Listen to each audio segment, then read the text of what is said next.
for dentist at 610-6.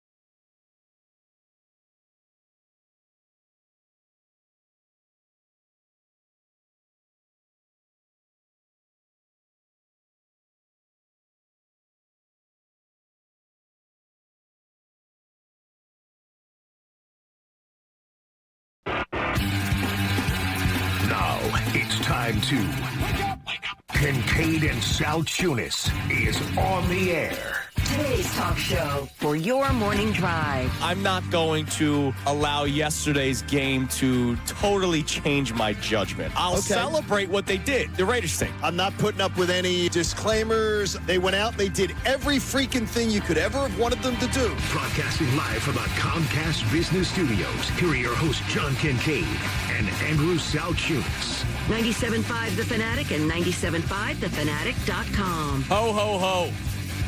I love your hat, by the way. If you don't go to YouTube today and check out his hat, that's a next level hat. By the way, I hate these headphones. Oh, my God. I'm rocking the Delta Airline headphones because with this elf hat that I'm rocking, the over-the-top headphones would ruin how it looked, John. No, it's a great hat. And I want to look good for our YouTube feed, even though I'll probably just get made fun of for the entire show, wearing this hat that I've had for probably 15 years. It looks like you are it's like a stocking cap type of hat. It's dollar store. Is it really? Oh, dude, the fabric. Oh, my God. See, I think it's a great-looking hat. Thank you. I really like it. Thank you. I've been trying to go festive. Yesterday, I wore a nice green sweatshirt. Today, I'm going with the elf cap.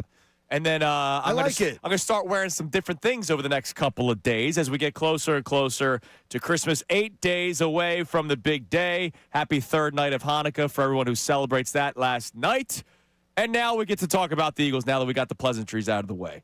All right, so the Open, perfect timing for it when you heard us sort of go back and forth about whether or not that Raiders game meant anything to you, and you were talking about, hey, you're not going to hear any goalposts moving, any of that. I just won't. That kind of stuff.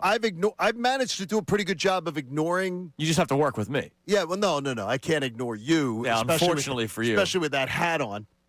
Makes it a little more difficult. You just said it's a good hat 2 minutes ago. I love the hat, but it's a little. But looking across and seeing you in that hat, it makes me chuckle. I'm easily distracted, so. I mean, it's a look. I have enjoyed this week just sort of rolling my eyes at people discounting everything about the Eagles, the team with the third best odds to go to the Super Bowl out of the NFC, who will have the second best odds when we wake up on Friday morning. No matter what happens on Thursday night. Right, somebody's going to take a step back. The Eagles are going to wake up with the second best odds to go to the Super Bowl out of the NFC, and I have people telling me they have no shot to go to the Super Bowl. Yeah, they got no shot. Zero shot, which is just fascinating to me. But we can all try to feel better as the days go on. I hope you do. And look, this week has been much more appeasing. I have not been angry. I have not been miserable. I've not been thinking about the demise of the Philadelphia Eagles this week. That's been a nice change of pace. That's what a win does for you. That's what a blowout win does for you. Whether or not I try to discredit some of the things that they accomplished because of how bad that Vegas Raiders team is, it's still nice to have a different attitude for a couple of days, especially for the first time in a month. They were on a 3-game losing streak. It had been a month since they last won, so it's nice to come in here every single day like, let me wear an elf cap. Let me have the festive spirit because it's nice to react to a win. I'm glad to see it. I think there's been people have been in a better mood at the Wawa. I can tell you I use the Wawa method is always a good method always to a go good by. method, yeah. It's the everyday man. Wawa in Malvern has been good. Skate Park Wawa over in Landview has been good. So it's been good. Okay. Been a good week. Now, there are a lot of people like me that are discrediting some of the things or – maybe not discredit, need to see more, right? Like that win over the Vegas Raiders, the 2-12. Isn't going to sway them now. Yeah, that's not going to all of a sudden make me think, here comes the Eagles Super Bowl repeat champs. Here comes Santa Claus. I did not see enough because of that Raiders team being so bad that now all of a sudden I'm going to change my tune completely. But our question today, as we start to turn the page a little bit, we've reached the midway point of the week. It's a Wednesday. It's an Adam Schefter Wednesday. He joins us at 7:55 today. We start looking at the Commanders game because the Commanders game's Saturday, right? It's not like we have until Sunday to wait for this game. Another short week for the Philadelphia Eagles. It's been such a weird schedule this year. They've played on Monday. They've played on Thursday. They're going to play on a Saturday. They've played on a Friday. Didn't they? They played Black Friday. Don't you remember freezing to death? Yeah. The two of us froze to death. I actually try to erase that game out of from our my minds. memory because of how much that sucked. But the Eagles play the Commanders, who are also not that great of a football team, but are better than the Las Vegas Raiders. I think we can all come to terms and agree that the Commanders are a better football team than the Raiders. We can They're absolutely. also in your division. Dan Quinn, the head coach, faced you 3 times Coach last Bro, year. yes. He has a feel on what the Eagles team wants to do. The Eagles are at a point right now where they're trying to figure some things out before the playoffs, so they might test some things against the Commanders, like they tested against the Chargers, tested against the Raiders. I imagine they continue to test things out offensively against the Commanders on Saturday. So our question for you to start the show today at 610-632-0975 is whether or not the Commanders game will do more for you. The Raiders game really meant nothing other than I just feel happy this week for the first time in a while. Okay, that's good. If I see them build off of the Raiders game into the Commanders game, and if it's another beatdown, then I go, all right, Okay. now we're starting to see some things come together. Okay, good. Here's what I'm going to ask you. So you're going to say to me that beating a really bad Commanders team is going to all of a sudden move the needle for you? No, it's not going to move the 'Cause the needle Commanders- to say Super Bowl. Because the Commanders stink. So, like, the Commanders are just slightly better than the Raiders. Sure. But if it's back-to-back weeks and it wasn't a fluke, because right now, Are you looking at it as a fluke? no, I think the Raiders are that bad. I don't know if like the Eagles offense looked tremendous because now all of a sudden they figured it out. I think they looked tremendous because I think the Raiders are that bad. The Eagles had so many chances on offense because the Raiders had a total of 75 yards, right? So the Eagles offense had a lot of opportunities. They had great field position. They had a lot of chances to score. The Raiders punter, by the way, was dreadful. So the Eagles he was terrible. Eagles were starting around the 40-yard line like every single drive. No, he was absolutely atrocious. So we'll see if they can do back-to-back dominant performances. Okay, because I just don't want to. Honestly, I'm coming in Monday. So I'm coming in Monday, day before my birthday, before last day of the year. I'm going to come in and then I'll come in the following Monday. And I just don't want another Monday where I come in. If the Eagles go out and they have a nice victory on Saturday night, I don't want another Monday hearing people go, "Well, it's just the Commanders." No, if it's back-to-back weeks, it's like I'm so tired of it. But because everybody in the NFL gets to play bad teams. But if it's 17-13, I understand. I'm going to come on here Monday morning and say, all right, so maybe the Raiders are in a class of their own of poop. But you know what they did in Denver when Denver played the Raiders and survived by a field goal at home, beat them by a touchdown on the road in a tie game with them. And then get a touchdown late and manage to beat them. They did all these disclaimers. The Eagles beat them by 31. The same team that went to New England and won. It's that every team in the NFL gets to play crappy teams. And to me, when you go out and play crappy teams and you win 31-0, to me, put the disclaimers and stick them in a drawer. Stick them in a drawer somewhere. Because I really don't need to hear them because other teams play those crappy teams and they let them hang around or they struggle with them.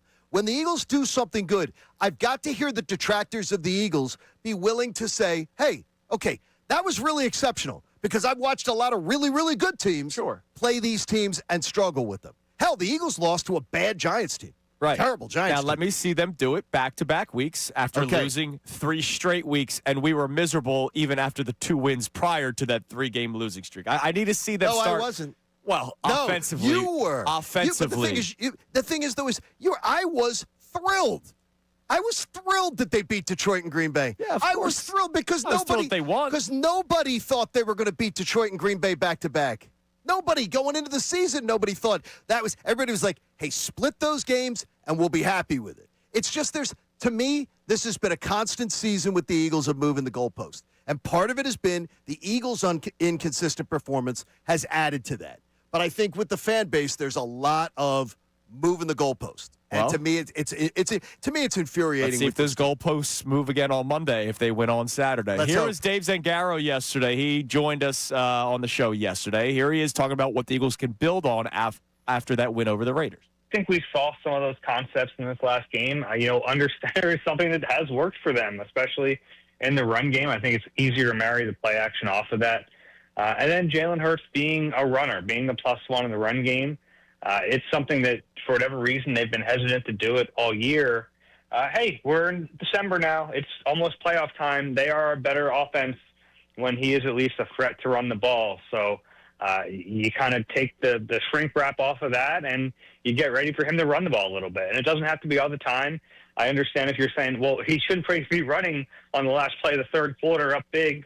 Yeah, I can agree with that probably. But I think for this offense to reach its potential, he has to be involved, and I think we started to see that on Sunday. So definitely some things they can build on, some things that I'm curious to see where it goes over the next few weeks, because this is an offense, and Jalen Hurts has said it himself, like they've been searching for this quote-unquote identity all year, and they really haven't had one. But I think there are certain things that they did in this last game that they can lean into even more going forward. My one only concern is their hesitation after he got banged up this past game. I know he was not on the injury report. He just hobbled. But is there any hesitation that the one game he starts running the football more, we see him hobble off the field? Did you hear something that it's weird when we listen to these things and we listen to them sort of in retrospect? I did not catch something that Dave Zangaro said, and then I heard it there, hearing it there. Shrink wrap. Taking the runs out of shrink wrap. That sort of says to me that Dave Zangaro might believe that they've kept him purposely from running the ball. Let's preserve his body. And that now they take that out. Because now they're realizing they need it. Do you believe that? Do you believe they've been hiding Hurts as a runner to protect his body? We could talk about that next. Yeah, it's interesting. Talk about that because it's weird. I didn't catch that yesterday when he joined us, and I just caught it there.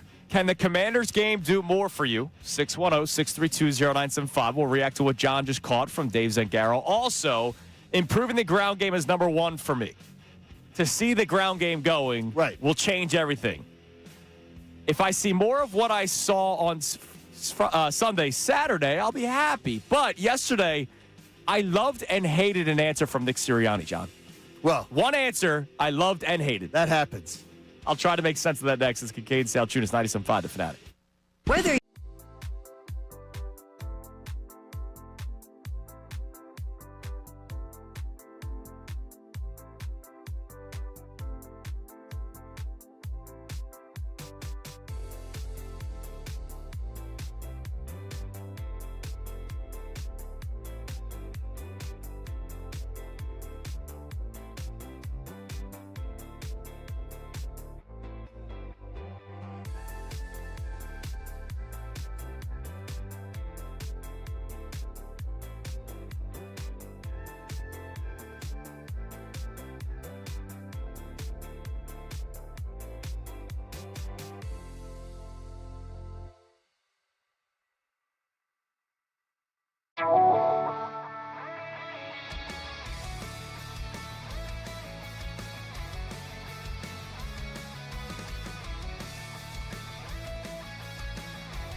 975thefanatic.com. This hour of Kincade Salciunas is presented by Bradford White Water Heaters. Bradford White, they're here for the pro. Can the Commanders game do more for you, more so than the Raiders game, at least back-to-back weeks where the Eagles hopefully look as dominant as they did this past Sunday? 610-632-0975. Johnny, you asked me a question in the previous segment. We played a clip from Dave Zangaro from NBC Sports Philadelphia, who joined us yesterday. And one of the questions we asked was whether or not they can build off of that Raiders game, right? Like what was real, what wasn't, how much was it that the Raiders just stink? And he talked about something they can build off of was using Jalen Hurts more in the ground game. You saw him carry the ball 7 times last week. He got a couple of big first downs.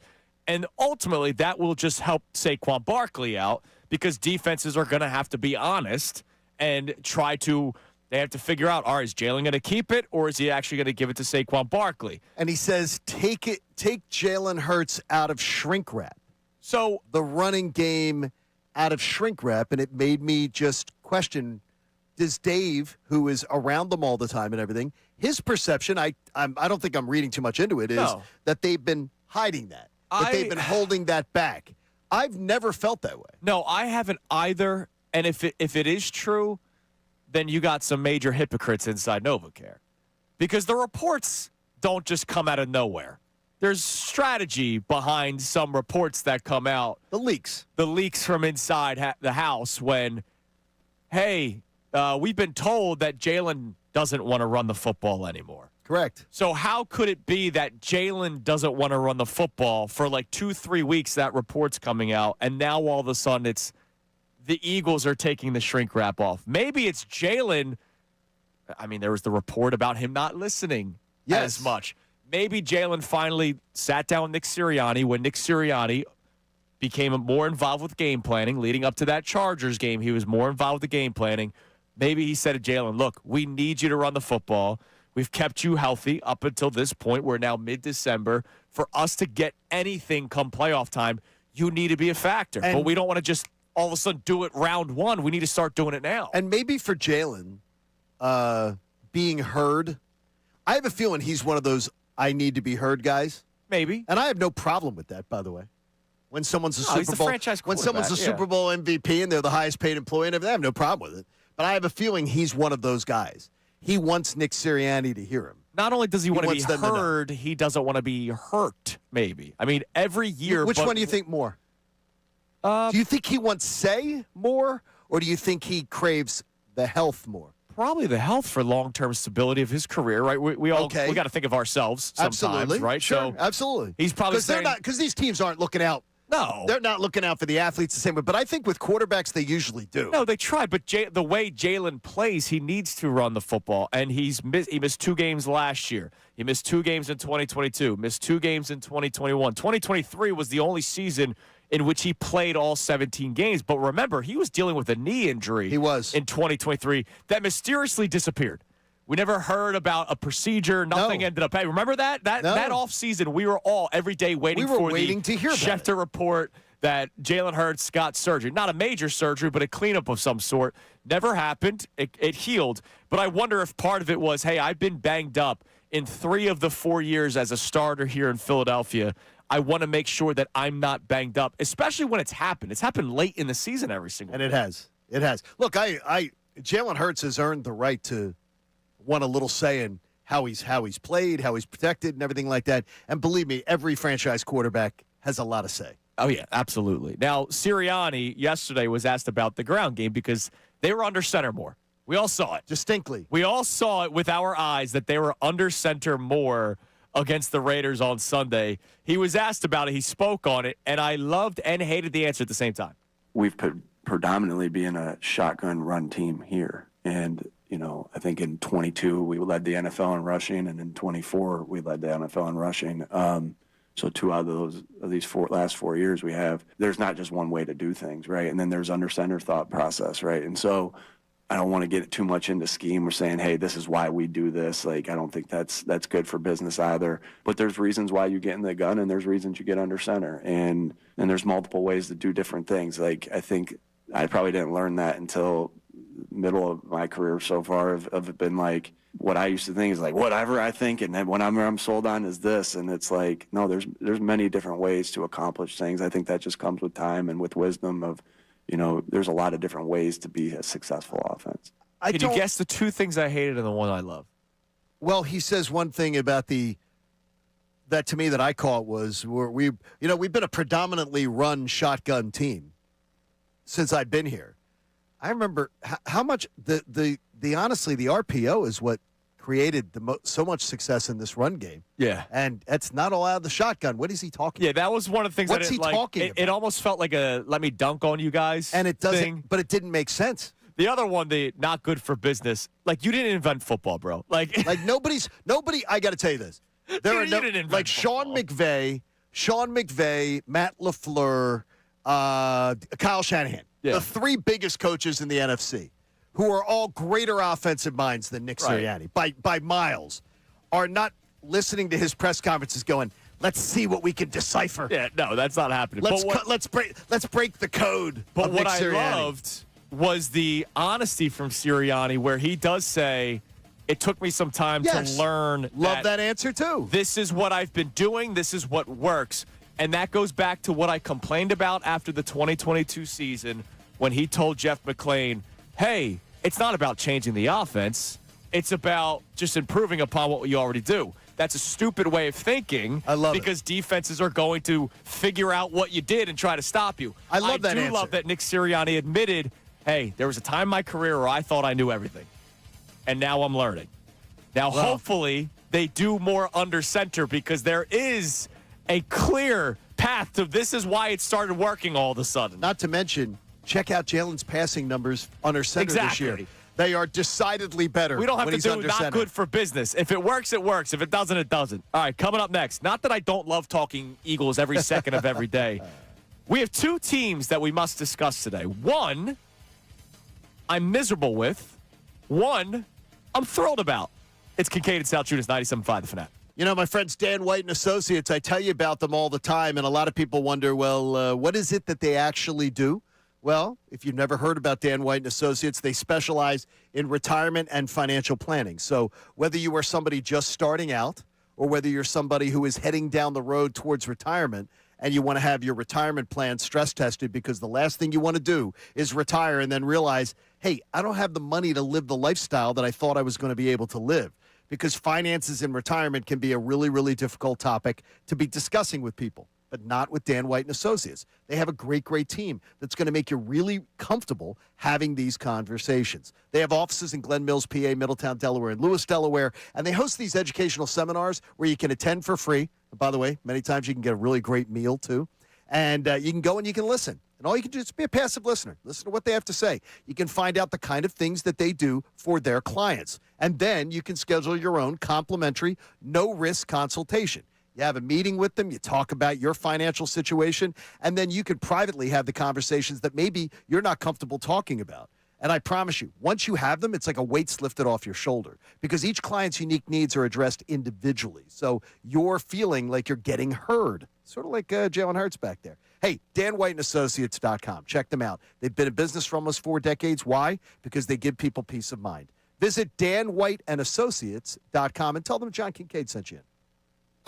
Now on 97.5 The Fanatic Sports Update.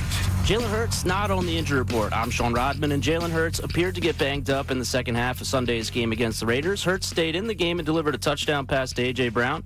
And David Zangaro from NBC Sports Philadelphia joined us yesterday on the morning show on what he believes we can continue to see on offense. Understand is something that has worked for them, especially in the run game. I think it's easier to marry the play action off of that. And then Jalen Hurts being a runner, being the +1 in the run game, it's something that for whatever reason they've been hesitant to do it all year.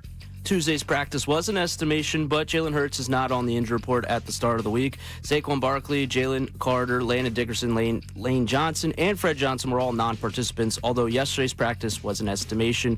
The Flyers beat the Canadians last night after going down late 1-0 in the first period. Carl Grundstrom scored to tie it up with 39 seconds later before taking the lead and earning a 4-1 win up in Montreal. Flyers are back in action in Buffalo on Thursday night against the Sabres. The Sixers Flyers are back in action on Friday against the Knicks at Madison Square Garden. And this update is brought to you by Super Shore. Do you own a small business? You need to hear this. A seismic shift is coming. It's time to get Super Shore. Not kind of sure, not pretty sure, but Super Shore. Coming soon. I'm Sean Rodman on the home of the Sixers, Flyers, and Best Birds coverage, 97.5 The Fanatic and 97.5thefanatic.com.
To the show.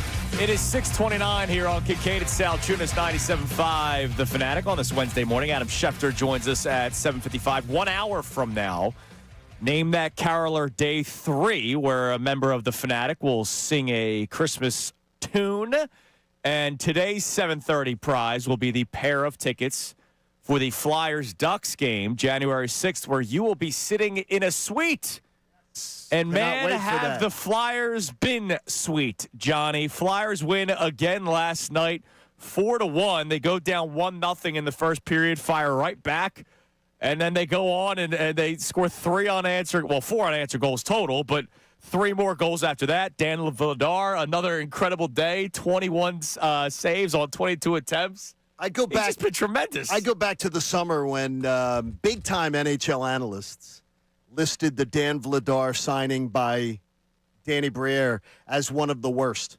As far as free agent signings, it was considered one of the worst signings in the NHL of the offseason. And it shows you how good goaltending can change a lot of things for a hockey team. Well, I got to tell you, though, this is way out of – no one could have seen Vladar being the goalie that he is. No one that watches hockey that has watched his career would have said, yeah, this is the guy he is. But he's done a lot to work on his game, and they've talked about it. He did a lot to improve himself, to work on his game. We asked he's done great. Rick Tocchet about that a couple of weeks ago, and he talked about all the things that he worked on during the offseason. And the Flyers found something, and they're being very careful about his workload. Yep, sure. As Rick said, because he's never been asked to, lug it as much as he has. I hope that they're building him up to something, because I don't think they need to, I don't know. I think they can take the training wheels off a little bit and test the guy. Well, look, if we're talking playoff hockey, you got to play every other night. He's gonna have to be built up. You got to build it up. Vladar in his career, the most starts he ever made was last year with Calgary. He made 29 starts, played in 30 games. He's already at 20 this year. So he's just 10 away from reaching that mark, his career high of 30 games played, 29 starts. So, hopefully he continues to build up the workload because, like you said, come playoff time, you're playing every other night.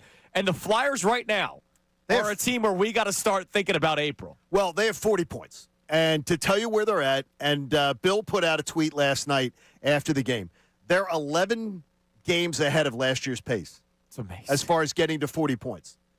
It means something. Because you're right now, you're sitting there, you're going, okay, they're 17, 9, and 6. You're like, okay, that doesn't sound like a wild number. But they're 9 games from the halfway mark. In fact, that game that we have the suite at on January the 6th will be the halfway point of the season. How about that? If this team, they're at 40 points right now, right around 94 points pretty much can guarantee you're going to get in the playoffs. 94. So you're talking about it right now. We're going to be, as you're doing the math, you're saying 47 in the first half, 47 in the second half. You pretty much are on pace for the playoffs. The Flyers should be ahead of that pace at the halfway point of the season. By the way, coming up at 7:25, so 7:30, name that caroler where we're giving away the sweet tickets. The 5 minutes leading up to it, I looked at it this morning, just sort of the schedule leading up to that. A lot of winnable games. They have a lot of winnable games. A lot of winnable games for the Flyers, man. And I got to tell you, I said before the season, if people were putting expectation of the playoffs as being the standard, that you're being unrealistic. Like you're putting unrealistic expectations on this roster. If they go rolling into the halfway point of the year and they're like at 50, 52 points, something like that, 54 points. Yeah. Maybe it's not. By the way, another goal for Zegras yesterday. He's spectacular. And you and I were talking about this before the show. This is all without Tyson Forster right now. After he got hurt, he was your leading scorer at the time. When he gets hurt, you're thinking, okay, this could suck a little bit. Oh no, they haven't missed a beat. I was sort of banging the drum of, oh boy, here we go. Now there's going to be the lull. This team they've gotten points in 9 of the last 11 games. It's amazing. I mean, they're playing really, really well. And his last game was December 1st, so December 1st was his last game. Okay, against Pittsburgh. So they've only failed to get a point in 1 of the games in his absence. And it was a 3-2 loss that I was at to the best team in the NHL. Fault. Best team in the Maybe NHL. It's because it's the best team and in the NHL. NHL. They lost every other game without Tyson Forster. They have managed to get a point. So it's amazing. Today's going to be a little bit of a melting pot day. We've reached the midway point of the week. Great spot. So the Eagles conversation, do you expect if the Eagles go out there and sort of boat race the Commanders the way they did against the Raiders, or even if it's a little bit less, instead of 31-0, let's say it's 27-10. What if it's 20? What if it's 24-13? If it's 4 quarters again, I'm fine. I'm happy. All right. I just want the win, want the division championship, want the 3 seed, and then I'll just sit back and relax. Would a appeasing looking win over the Commanders do more for you because the Raiders game did very little for me. You can text in with that at 610-632-0975. Our question for the Flyers, I kind of want to make it a statement, but, that's not how sports radio works. No. Make your statement. Well, my statement is it's time for you to start paying attention to the Flyers if you have not. And I'm not saying paying attention where every single night you're 3 periods and you're watching every single second of every single game, but checking the score every single morning. I think it's okay to climb on board now. Putting the game on when it starts. Or in my case, I watched the first period with my son. Bedtime is the entire second period. And then the third period, I'm usually watching it in bed or something. Like, are you now going to start sort of planning your life around the Flyers or a little bit? Or when you know that they're on, you're going to put the game on? This is a team that you can't ignore anymore. No, and you shouldn't ignore it because there's a real chance, as Andrew was telling you there's a real chance when we talk about that Anaheim game at the halfway point of the season, if this team is over 50 points at the halfway point of the season, 52, 54, it's wild. I mean, it's going to, now 54 is a lot to ask, but there's some winnable games coming up. How about I tell you this thing going? They will be at 50 points. Well, if they're at 50 points, it's great. They'll be at 50 points. Anything above this schedule is good for them. Allows you to get to 50 points. Well, if they're above 50 points, look, it's going to be wild. Like, it's a wild accomplishment. We're talking Rick Tocchet, Coach of the Year candidate. Absolutely. Now, look, I want to celebrate this. I know Bill was getting after it with some people on social media earlier in the week about the gatekeeping. Like, okay, no gatekeeping. Just enjoy it. Like, this has been such a fun season for the Flyers. Now 17-9-6 after yesterday's 4-1 win over Montreal. So are the Flyers now starting to become sort of an appointment on your schedule where you're going to say, hey, every single night I'm going to try to be a part of it. And if I miss the game, first thing I do the next morning, I'm going to check the score. The Flyers deserve that. Are you going to give it to them? 610-632-0975. And by the way, they earn it. I know there's been some discussion. John Marks was getting grief about it on socials. These teams, they earn their airtime. Yeah. This isn't a social program that we do here where it's our job to give teams promotion and to talk about them when they're terrible, to build up a fan base for them. The Flyers are doing what they're doing, and the Flyers are demanding that they be spoken about. If they're 9-17-6, nobody's paying attention. But they're 17-9-6. Correct. They're demanding it, and it's awesome, and we applaud it. So melting pot day, Eagles, Flyers. We check the text line next. Also Phillies, because they're the complete opposite of earning my attention or earning my trust. Because I have very little faith in the man that's running the show right now. Tell you why next. It's Kincade Salciunas, 97.5 The Fanatic. Every day someone in your community needs that second chance. Why? Because addiction has just literally torn apart their life from top to bottom. But you can help. And you can help in a way with the Salvation Army that means a lot more than even just dropping a few bucks in the bucket outside of the store that you're walking into when you see someone ringing a bell. The Salvation Army can take a used vehicle that you've got, maybe a car, a truck, a boat, a motorcycle, or an RV, and they can take that donation of that vehicle, and that can help somebody find stability, rebuild their life, and hopefully discover hope again. Because the Salvation Army's been changing lives for nearly 150 years. All you have to do is call 800-SA-TRUCK or go to satruck.org, schedule a pickup. They're going to come to your home. They'll tow the vehicle away at no charge to you, and you're going to get an IRS-approved receipt so then you can have that donation applied to your taxes. That used vehicle that you have on your property that is not doing anything for you could do something major for someone else. So part with it today. Donate it. They'll tow it away for you. Call 800-SA-TRUCK or visit satruck.org and help the Salvation Army in this season of giving. Do the most good. Unfiltered.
6:42 on this Wednesday morning. Kincade Salciunas, 97.5, The Fanatic.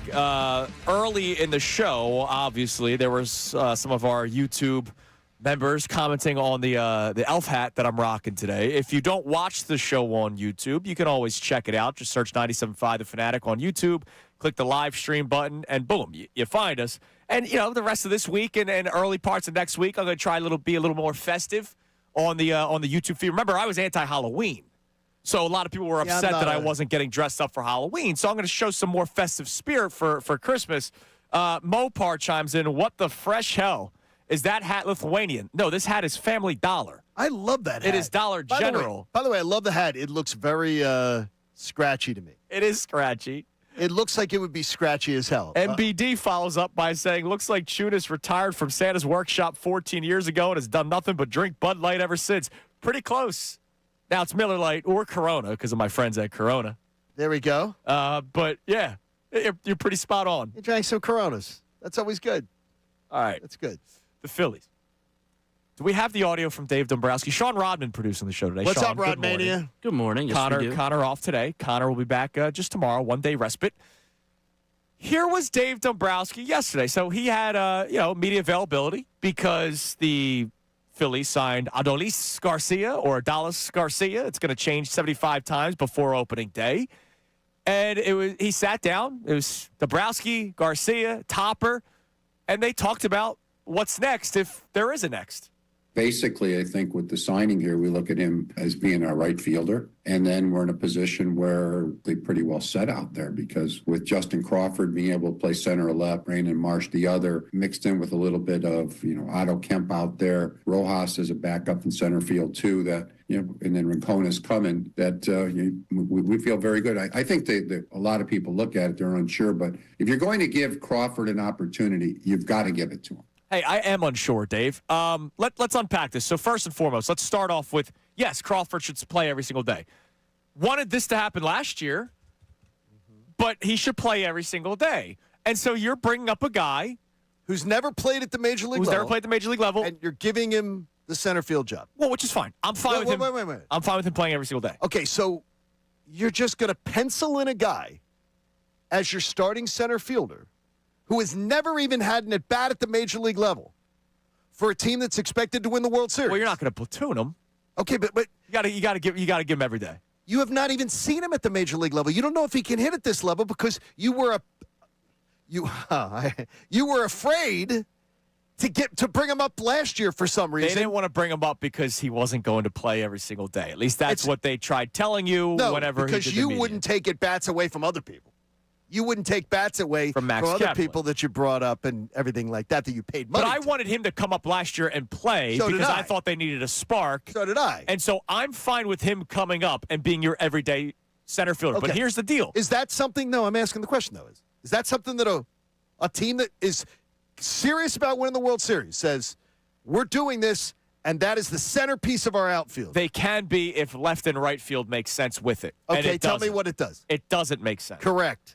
You are going from one of the worst slugging outfielders in Major League Baseball last year. Outfields, like all three spots. Remember, the slug numbers was as low as the Rockies last year, and the Rockies playing freaking Coors Field for crying out loud. Your slug numbers were so bad last year that you were toward the bottom.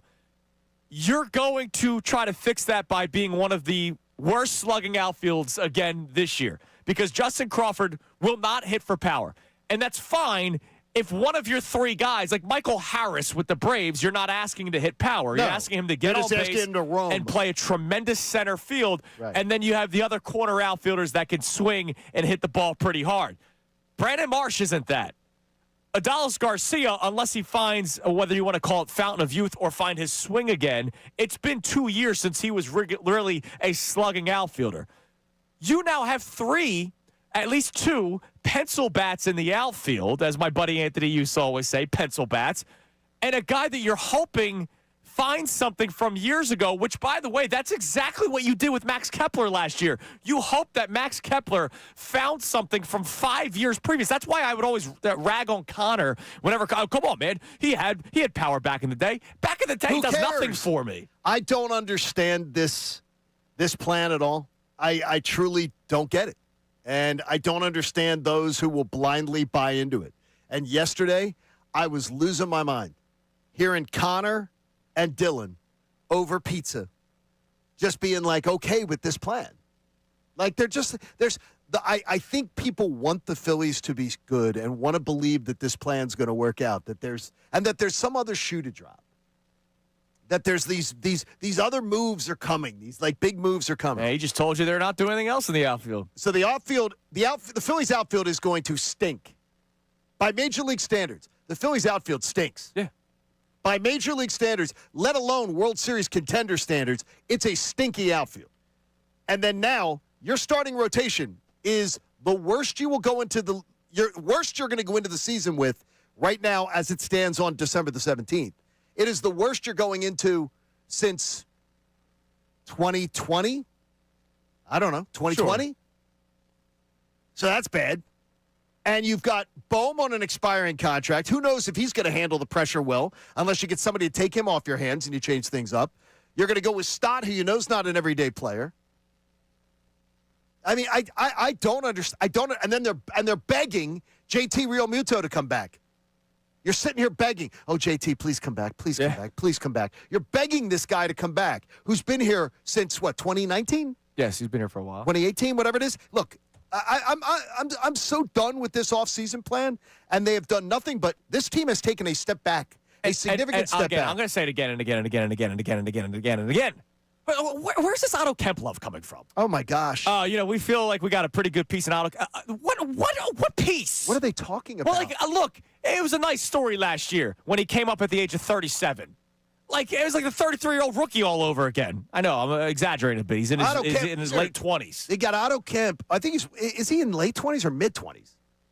I thought he was like mid. No, he's late 20s. Oh, I thought he was like 26. Wasn't he 27 when he came up? I thought he was like last 26. Year? I don't know. But I mean, is it 26? He'll be 27. Again, yes, exactly. But I mean, again, Otto Kemp.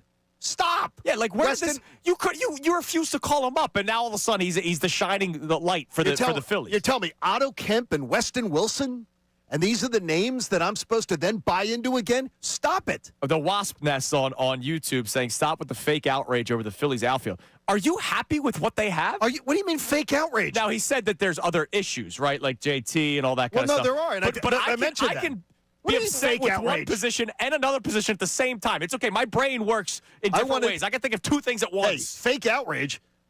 If Justin Crawford came up and was their left fielder, which is what I thought he was going to be, I'm all fine with it. I'm absolutely fine with it. If you get Garcia in here and you get a legitimate Major League center fielder in there that's got some bat, that's got some swag, that puts pressure on, I'm all for it too. That's totally different. Right now, you have a Punch and Judy outfield, which isn't going to get it done. No. So we're going to end up with, we got we won 96 games. We won this team. Well, they're going to we're going to win 92 games. Whoop-de-freaking do. When you have the third highest payroll in baseball, you're supposed to win 90 games. 90 wins should be the floor. That should be the floor of expectation. You shouldn't be getting applauded, Dave Dombrowski, for winning 90 games when you spend that much money. What have you done? What creativity have you shown? Living off his resume, man. I've been saying it for 3 years brutal. now. This will be the third straight season where I'm saying that a Hall of Fame baseball man, which he is, not going to take that away from, has been living off his resume. Honestly. Is Betty White's going to walk into the kitchen? When the Garcia signing happens, you go, all right. And then you find out that that's it. That changes everything. What do you mean that's it? We're happy with what we have. What you have has led to nothing. Nothing. Other than regular season wins. And nobody cares. At this point, nobody cares, which that's something. That's the latest question to the melting pot. But they care. They care. The Phillies care because they care about selling the tickets. The latest question to the melting pot, and I promise, we'll check the text line next. That's on me. I was just very angry with Dave Dombrowski and the Phillies. All that fake outrage on your part. All that fake outrage. Yeah. Would a impressive win over the Commanders do more for you? Flyers, are you starting to put them on hey, it's time for me to put them on my calendar to watch this game and follow along? And the Phillies, have they officially reached wake me up when October comes? For a lot of people. We'll talk about that next. It's Kincade Salciunas, 97.5 The Fanatic. All right, the BetParx app, the line has moved. The line moved to 6. Now it's moved to 6.5. Birds, 6.5-point favorites at Washington on Saturday. The over-under total also moving. It's now up to 44 points. You can bet more than the score. You can bet Birds' individual player performances, like touchdown scores. Boy, is Dallas Goedert going to continue to be hot? Why not? Individual player performances for passing, rushing, and so much more. Plus, BetParks has a great holiday offer for new users. You get a $50 casino bonus on the new game Huff and Lots of Puff, plus up to $1,000 in casino bonus back if you're down in the first 24 hours. BetParks, the only app I recommend to you. You can play blackjack, craps, roulette, hot online slots, and all the great games. Plus, you can use the online sportsbook and casino that I love so much, the online live bet. And tomorrow night, we have that Seattle game with L.A. It's going to be awesome. Got to be 21 in Pennsylvania, Jersey, or Michigan. My wife's going to Parks Casino tomorrow. Better slip her another 100. BetParks.com has all the details. If you got a gambling problem, please call 1-800-GAMBLER. Now on 97.5 The Fanatic Sports Update. Good to go for Jalen Hurts, it appears. I'm Sean Rodman, and Jalen Hurts appeared to get banged up in the second half of Sunday's game. Hurts stayed in the game and delivered a touchdown pass to A.J. Brown shortly after. So Tuesday's practice was an estimation, but Jalen Hurts is not on the injury report to start the week. Jeff Mosher joined Inside the Birds on Middays with Marks yesterday on when we'll find out if the offense has actually improved. The real question you're asking is, well, are they good or not? I mean, based on what they did against the Raiders. And I think we'll get that answer more so in the next 2 weeks because Washington has its own set of problems, but they have a pretty good offensive line. And, of course, the Bills, Week 17, will help answer that question, too. The injury report did have a few guys on it. Saquon Barkley, Jalen Carter, Landon Dickerson, Lane Johnson, and Fred Johnson were all listed as non-participants, although yesterday's practice was an estimation. Flyers beat the Canadians last night after going down 1-0 in the first period. Carl Gunstrom tied it up with 39 seconds left before taking the lead and earning a 4-1 win. Flyers are back in action in Buffalo on Thursday night against the Sabres, and the Sixers are back in action on Friday against the Knicks at Madison Square Garden. This update is brought to you by Wawa. For holiday shopping made easy, shop at Wawa for gift cards for the Wawa fans in your life and for fans of the top brands like Visa, Sephora, and Roblox, and more. Gotta have Wawa. I'm Sean Rodman on the home of the Sixers, Flyers, and Best Birds coverage, 97.5 The Fanatic and 97.5thefanatic.com.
PhilladelphiaSports.com. 97.5, the Fanatic, WPEN HD1 Burlington, Philadelphia, AP's Media Group Station, broadcasting live from the Comcast Business Studio, powering possibilities. All right, Rodman in for Connor today. Mopar's wondering if Connor's going to sign his record deal after his incredible performance of the Christmas I think he did a song really yesterday. nice job. Name That Caroler comes your way again at 7:30. The 7:30 prize will be the pair of sweet tickets to the Flyers versus Ducks, January 6th at Xfinity Mobile Arena. Get your tickets for all the biggest matchups, theme nights, and rivalry games at PhiladelphiaFlyers.com. And every single winner will also be in the running for the end of the week. We'll draw somebody that would win the $100 gift card to the Harvest Seasonal Grill and Wine Bar. Now, before we get to the text line, because I promised we will get to a bunch, because we've got a melting pot of topics today. When I see stop with the fake outrage over the outfield. So Where would somebody believe there's fake outrage? how about this? Outrage over the Phillies lineup. Forget where they play. Can we agree with that? Forget position. No, because they have they have one of the worst outfields in baseball. Yeah, I know. So that's terrible. Your top three in the order. Turner, they I guess move Harper up to 2 and Schwarber, right? Turner, Okay. Harper, Schwarber. Finally, Harper gets some protection in the order, I guess. I don't know. That's your top three. Tell me the rest. Because I still don't know if Bohm's gone. He might still be your third baseman this year. All these people are saying, well, you can trade Bohm. What are you trading Bohm for? This is where I love these conversations. I see it on some of these Philly sites. Well, you can trade Bohm and you can trade Stott. What do you think you're trading them for?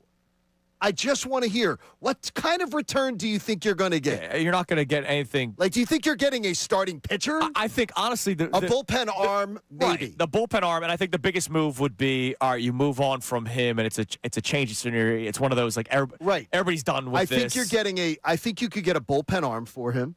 I think you could get but you're not getting a impact player. But then the follow-up or Stott is or who then Marsh plays or whoever. third base. Right. If Bohm's, and I'm done as done can be with Bohm, but who then plays third base for you? Is now Otto Kemp an everyday third baseman? Is Edmundo Sosa now an everyday third baseman for you? That's not going to cut it either. And the only way I like Stott sticking around is if I'm looking at it next year as Stott and Edmundo Sosa is a true platoon. And I think they have to come to terms that that's the case because they do it every playoff. And So why wouldn't they do it in the love regular season? So if it's Turner, Harper, Schwarber, who's your 4-hole hitter? Is it Garcia, whose numbers have plummeted the last 2 years? Is it Bohm because he's been there, even though he's got no pop whatsoever? Or is it JT? Which that's what they did 3 years ago when he was 3 years younger. I'm at another point. We're about to go into a fourth straight season where I question the cleanup hitter. If Schwarber is not the cleanup hitter. And you're saying, okay, so just think about this. This is a team that people believe can win a World Series. So you're going in with Christopher Sanchez, who is a 1-year proven top of the rotation guy.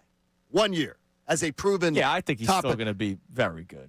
Well, I understand, but he has 1 year of being a top of the rotation guy. Sure. You are going to have 4 months of, hopefully, you got your best pitcher coming back from a severe situation that we don't know if he comes back from in Zach Wheeler. You're losing your 3-starter. So then you've got now you're asking Jesus Luzardo, who was, people are like, well, he was one of the best pitchers in baseball. Yeah, but the 4.70 ERA? Yeah, he was up and down. Yes. So there's your 3-starter. Your 4-starter is Aaron Nola. And then Painter. And you got to see if he's major league ready. I mean, seriously, folks. This is a team people are telling me can win a World Series. With that outfield, with that rotation, and then you got these questions in the infield. This is nonsense. Yeah. This is bad. All right, what do we got on the text line? It's a melting pot day today, Sean. What do we got? All right, we'll stick with the Phils up first. And first person checking in saying, I know we're all tired of mopey, lackadaisical Casty, but it has us putting on blinders on how much of a downgrade Garcia is. Just look at the numbers. It's pretty drastic. It's not a downgrade because it's an upgrade defensively, and they're similar hitters. The production offensively has been similar. So it's not a downgrade, but it's not an upgrade other than defense. Defensively, it is a clear upgrade. I'm going to tell you that I'm not as though I definitely, you are 100% no lies detected if you're going to talk about if you're talking to me about defense. Yeah. There's no lies detected. He is much better. I mean, he is much better. But Castellanos does not cover much ground. But what I'm going to say to you is that I don't really care. I'm not with that with Crawford and with Marsh. I don't don't start selling me on the right fielder being a great defensive right fielder. Right. That's not what I need. Now I need bats in this lineup. But with Castellanos, the problem was you would have lived with his lack of defense if he was hitting 30 home runs. Well, which he's not doing. I have a feeling I can tell you this is that remember, Castellanos has been one of their best postseason hitters. You know how I feel about him. I understand. We both do. I hate how it's so. Every report is, he's gone. He's gone. He's gone. He's gone. Well, the Phillies too. Here's another thing you don't do. Okay, so you and I are in negotiations. Yes. I'm trying to sell you my car, and you're the only guy who wants to buy my car, or whatever. And you're like, John, I'm not paying you $5,000 for your car. I'm like, come on, Andrew, it's worth $5,000. Get it. And then I go out without selling you my car yet, and I go out and I buy myself a new car. Yeah. And then you just sit there. I got a new car in my driveway, and then you just sit there and go, I'll pay you $4,500. Yeah. Because the Phillies just went and bought themselves a new car, and Dave Dombrowski's trying to shop the car that he's got. Now the price just went down on what he can get for Nick Castellanos. Every report is it's dumb. He's gone. He's as good as gone one way or another. It's like football. How many times have you seen a team is planning on releasing this player unless there's a deal made? And if there is ever a deal made, it's usually a 7th-round pick. And if there is not a deal made, the player enters free agency. That's kind of what we're getting at with Castellanos right now. The league knows how they feel about him. They've known for like 2 years. They're probably just going to have to either completely cut him or they're going to pay half, if not more, of his salary to go somewhere. And you're not going to really get much anything in return. You'll get a player to be named later. What else we got on the text line? All right, well, let's check back in with the Eagles. Joe from Media is saying, their opponent doesn't matter at all to me. Every game is a chance to further unveil their new look offense that for some reason they waited until week 13 to unveil. Yeah, I mean, I think they were still trying to figure things out. I don't think they had tricks up their sleeve. I think they became desperate because the offense sucked as bad as it did. Terrible. That Nick Sirianni, according to reports, had to be more involved with the game planning. We're going to play something for you later on the show that you caught watching Hard Knocks where Sirianni, peacocked a little bit after a touchdown pass as if he came up with the play. So I think it's not that they were hiding things till this late in the season. I think Sirianni and the Eagles offense got so desperate because of how bad it was that they said, all right, we need to make some drastic changes. I think they went over the top with the game against the Chargers where Hurts threw the ball 40-plus times. That's not the best recipe for him and this football team. And then they benefited from playing a Raiders team, but they were able to try some things. So let's see if they can add to that against the Commanders. Brandon Porter on our YouTube chat, Johnny. I hate what the Phillies are doing, but they're still a top 3 team in Major League Baseball. They might win the top 5 most amount of wins in baseball. Who cares? They could. But you know how it plays out. It's been the same thing, the same recipe for disaster the last 3 years. Okay, I don't count 22. 23, 24, right. 25 has been disastrous playoffs. I already got 3 texts. Rodman, what did you say? He said unveil. What? How did you know what the texts were? Because I said it a couple months ago. Instead of unveil? Yeah. Unveiled. I didn't realize I even said that. Yeah, I let him go. I wasn't going to mention it. He's doing a great job back there. I'm just throw him under the bus like that. Is it, wait a minute. Do you not like veal? See, I made the mistake. I made the mistake Veal's fantastic. Before week 1. We were talking about the banner. And I had the combo of unveil and reveal, and I dropped unveil. Unveil. But that was just I messed up when I was talking. It's all right, Sean. Unveiled. That's it. But it don't blame the Temple education on that one. It got quite a reaction from people. Unveiled. I let it slide, but I like the veal. All right, coming up next, we'll check more of your text messages. Also, could the Eagles have the return this time about a starting right tackle that will go into the Hall of Fame, at least the Eagles Hall of Fame one day? There's a little update on Lane Johnson. We'll tell you what next, and then we'll check our text line some more. Eagles, can a Commanders' impressive win do more for you, more than what the Raiders' win did? Phillies, are you wake me up when October comes? There was a lot of people last year with that feeling. I can only imagine there's more this year after what Dave Dombrowski said yesterday, that outfield's pretty much set. We got Otto Kett. We got Babe Ruth ready to play. And then also the Flyers. Have they now reached your appointment scheduling? because they should. There's no more ignoring what they're doing. It's Kincade Salciunas, 97.5, The Fanatic. Philadelphia is a sports city full of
com. 7 a.m. hours brought to you by the BetParks online casino and sportsbook app. Live bet sports on the BetParks app. Play all your favorite casino games. There's always another way to win on the BetParks online casino and sportsbook. Got to be 21 in Pennsylvania, Jersey, or Maryland. Gambling problem? Call 1-800-GAMBLER. All right, a couple of responses on YouTube to the unveil from the previous segment.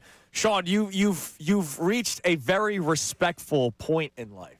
Well, because our YouTube chat, Neil goes, only we can make fun of Rodman. So you've reached like the little brother thing where I can pick on little brother, but you can't pick on little brother. So YouTube chat saying, hey, pipe down, texters. So the texters can't. Texters can't. Okay, that's all right. So then. if you've reached the YouTube all family, right, that's all right. good. So they got your shield. I appreciate them taking him under his shield. They appreciate your It was honesty funny. with your I furry think it's love. fun. See, I think it's funny. I was waiting Exactly for that part. Now, how do they know it's not the furries that are just coming out in support? It could be it too. Also, our man Joe the Cynic chiming in that my elf hat was made for Placido Polanco's head. You're right. It really is. It's a great. See, I think it's a great hat. It's just every time I look at you in it, I just want to scratch. You love it more than I do. All right, hat. before we get back to our text line, I know there's a lot of Phillies reaction because that's what happens when you piss off a lot of your fan base and have been for the last couple of years. And we're starting to think about whether or not Otto Kemp is Babe Ruth because that's what Dave Dombrowski's making it seem like. It's amazing. Jimmy Kempski, Johnny, it was Kempski, right? Reported that Lane Johnson could return Saturday. Yeah, Jimmy Kempski in his piece yesterday, and you got to read Jimmy because he always has a great job. A lot of good stuff. He says Lane Johnson still not yet practicing, but he is expected to make his return to the field Saturday against the Commanders. We'll see. Yeah, Lane Johnson's a guy that if he decides, hey, I'm going to play this weekend, he doesn't have to practice every day. And he's got to do the walkthrough. And I will tell you this from what I've been told many times before. As soon as I got back to town and just getting to know people who cover this team and everything like that and people around the organization, Lane will literally tell them, here's when I'm playing. He has that carte blanche amongst where other players are being told things. Yeah. Lane is at the point where he knows his body, he knows what he's about. He'll tell them when he's playing. Right. They don't need to look out for Lane. Lane will look out for himself. And I do wonder how much last week was, because remember, he had the eyeball emoji tweet the night of the Chargers game. I wonder how much last week was, it's the Raiders. We can probably go another week. Lane wants back. Lane gets in. And then I believe it could be a situation where you see them, depending on how things go, Lane plays Buffalo, and then they get the bye week. Right. Because I don't believe the 1 seed is in any way in play. Yeah. Look, if they don't have the 2 seed to play for, week 18's got to be a set. Right? Yeah, it has to be. What if it is some convoluted, like Raiders week type of thing? I'm taking my chance that you can beat the Commanders in week 18 at home with Tanner McKee, with your backups, that you can win a game against a team that has given up anyway. Sure. So but if you're playing for something, you're going to play the starters. But no, what if it's some convoluted thing where the Eagles have to win and you need 3 other things to happen? Then I would sit the starters. So would I. Yeah, I would sit the starters. Okay, we're on the same page. Unless Saquon Barkley's trying to break Eric Dickerson's No, they won't do that because they don't care about He's close, right? Yeah, he's right. They don't care about those records. All right, what do we? I didn't. I was all for They don't care about it. What do we got on the text line, A.J. Brown cares about his numbers. Saquon doesn't. 610-632-0975. All right, let's go back to some hockey. We have some people checking in there saying they are playing some solid hockey. One person saying that I am now tuning them in when I put my daughter to bed, not their son like yours, but my daughter to bed and coming back in the third period. Do I think they make the playoffs? I'm not sure there yet, but they're at least a fun team. Yeah, so that's my schedule. I'm not there yet either. My schedule, my daily schedule is Coop and I watch the first period because he's also Mr. Hockey. So he's really enjoying it. Yeah, he's been Now, having how fun. have you used the little set downstairs? It's hit or miss some Great. days. Okay. It's hit or miss. We got him a floor hockey set. And he likes it, though, sometimes. He was really excited. You know, kids, Good. they love a toy for a week, and then they move on to the next thing. But we're still watching the games. So Flyers first period we watch. Second period's bedtime. Third period, I watch the rest of, by myself. And to the Texas point about the playoffs, look, we'll get there when we get there. Right. Let's get – I say this. Can we all make a pact? Let's get to the All-Star break because the league will shut down for the All-Star game. I mean, for the Olympic break. Olympics, yeah. Which, by the way, is a complete disaster. The rink is not even built yet. Oh, really? The rink is not completed yet. We'll figure and we're it going to out. send NHL players overseas. February 5th is the last game. Just throw some ice on. Where's the Olympics at? I don't even know where it is. Just throw the ice on the ground. Well, it's guess cold what? They enough. haven't even built Throw the water. It's terrible. Let's go street hockey. February 5th is the last game. So right before Super Bowl weekend is the last game. If they are in playoff position going into the All-Star break, and I mean solidly in playoff position, 4 or 5 points up, I'm telling you, then we start dreaming.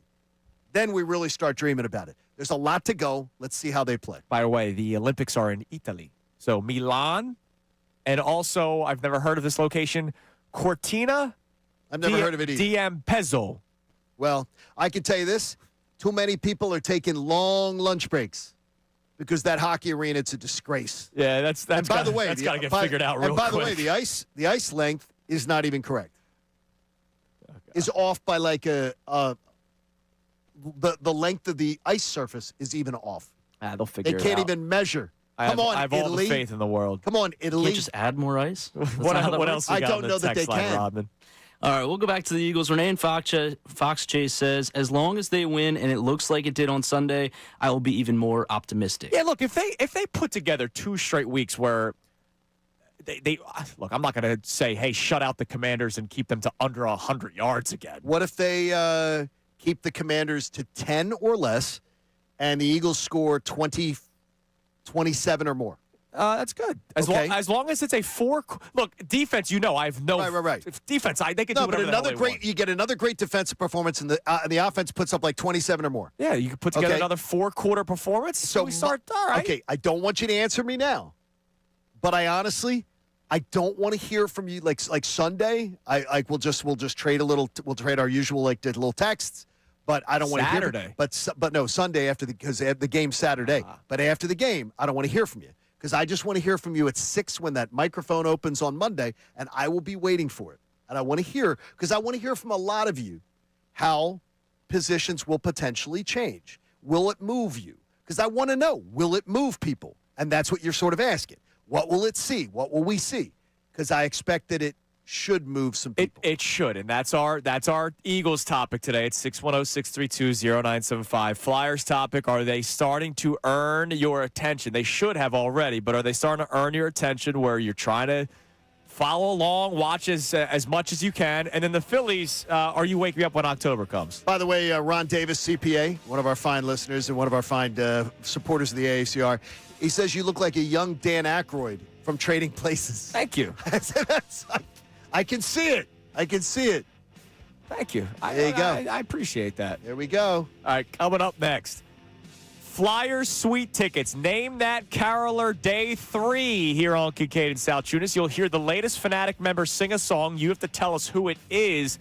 And this time it'll be for the pair of tickets to the Suite for the Flyers-Ducks game. Before it, I told you we would do this. The schedule up until that game is very beneficial for the Flyers. It's Kincade Salciunas, 97.5 The Fanatic. Now on 97.5 The Fanatic Sports Update. Jalen Hurts not on the injury report today, or yesterday, I should say. I'm Sean Rodman, and Jalen Hurts appeared to get banged up in the second half of Sunday's game. Hurts stayed in the game and delivered a touchdown pass to A.J. Brown shortly after. Tuesday's practice was an initial estimation, but Hurts is not on the injury report at the start of the week. Dave Zangaro from NBC Sports Philadelphia joined us yesterday in the morning on what he believes we can continue to see on offense. Understand is something that has worked for them, especially in the run game. I think it's easier to marry the play action off of that. And then Jalen Hurts being a runner, being the +1 in the run game, it's something that, for whatever reason, they've been hesitant to do it all year. There were a few players that were not at practice yesterday. Saquon Barkley, Jalen Carter, Landon Dickerson, Lane Johnson, and Fred Johnson, to name a few, were all listed as non-participants at practice yesterday. Again, that was an estimation. Flyers beat the Canadians last night after going down 1-0 late in the first period, and 39 seconds later, Carl Grundstrom tied it up before taking the lead and earning a 4-1 win. Flyers are back in action in Buffalo on Thursday night against the Sabres. The Sixers are back in action Friday against the Knicks at Madison Square Garden, and this update is brought to you by Groundworks, your trained and certified expert for basement waterproofing and foundation repair since 1997. Book your free inspection at groundworks.com. I'm Sean Rodman on the home of the Sixers, Flyers, and the best Birds coverage, 97.5 The Fanatic and 97.5thefanatic.com.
1075thefanatic.com. You know, sometimes I forget that we post clips from the show on social media.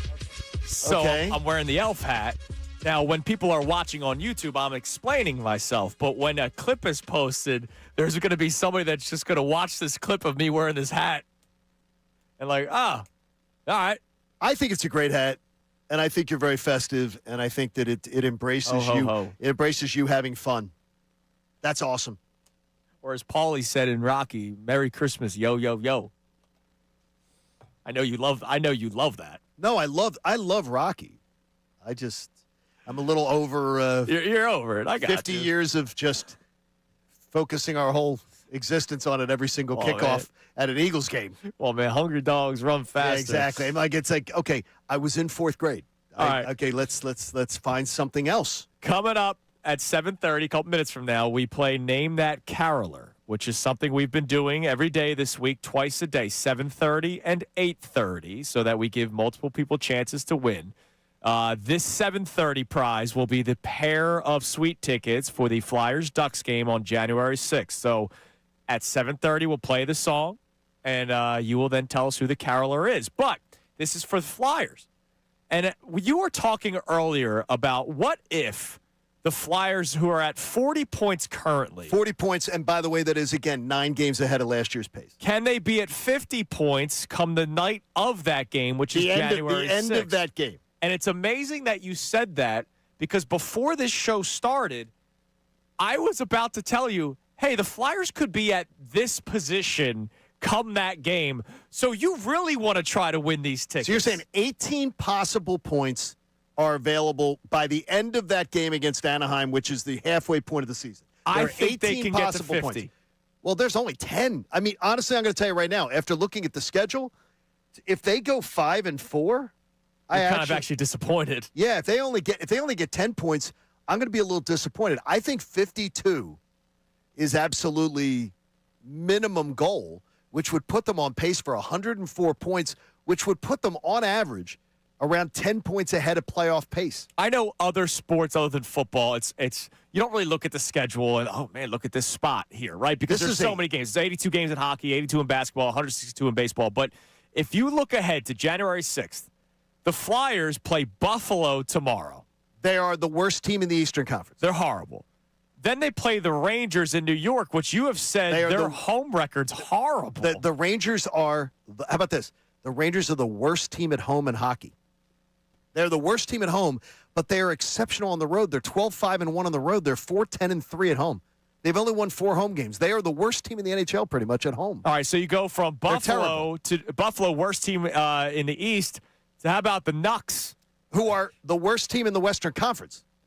So you get to play them, and you're going to play them twice before the end of the year. So after the Nucks, and Rick Tocchet is going to want a little revenge. That's true. You play Chicago. And Chicago, you're playing them, I believe, without Connor Bedard. Then you play the Kraken. Yeah, Phil Mai, and Seattle is in there, so there you go. You play the Nucks again. There you go. Then you play the Flames, who are horrible The Flames this year. are terrible. I mean, seriously.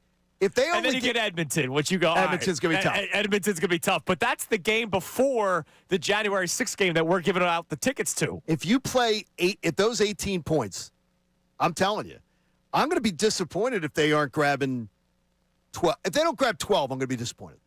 So 52. At the end of the Anaheim game, they should be at 52 minimum. And if they're at more, wow. Then you're really talking about they could even survive a little bit of a lull, a little bit of a slump, a little bit of a lag. But this team has not lagged because Rick Tocchet has managed to keep them just on an even doing keel. A hell of a job, and that's why one of our questions today, it was a statement, but are you there? The statement was the Flyers deserve your attention right now. All right, they deserve it. I know the Eagles, they lead the majority of the talking points on this radio station in the city. I get it, but the Eagles play once a week. The Flyers don't. The Flyers play multiple times a week. If the Flyers are on by themselves, hell, if they're going up against the Sixers, the Flyers deserve your attention right now. The Flyers have 2 games this year consecutive where they did not gain a point. I mean, that's really incredible. That's incredible. They've played 32 games, and only in back-to-back games have they not gained a point. They've been once. So much fun to watch. So we want to hear from you, 610-632-0975. But now we hear from a member of the Fanatic. We've been doing this twice a day, each day so far this week. It continues Thursday and Friday as well.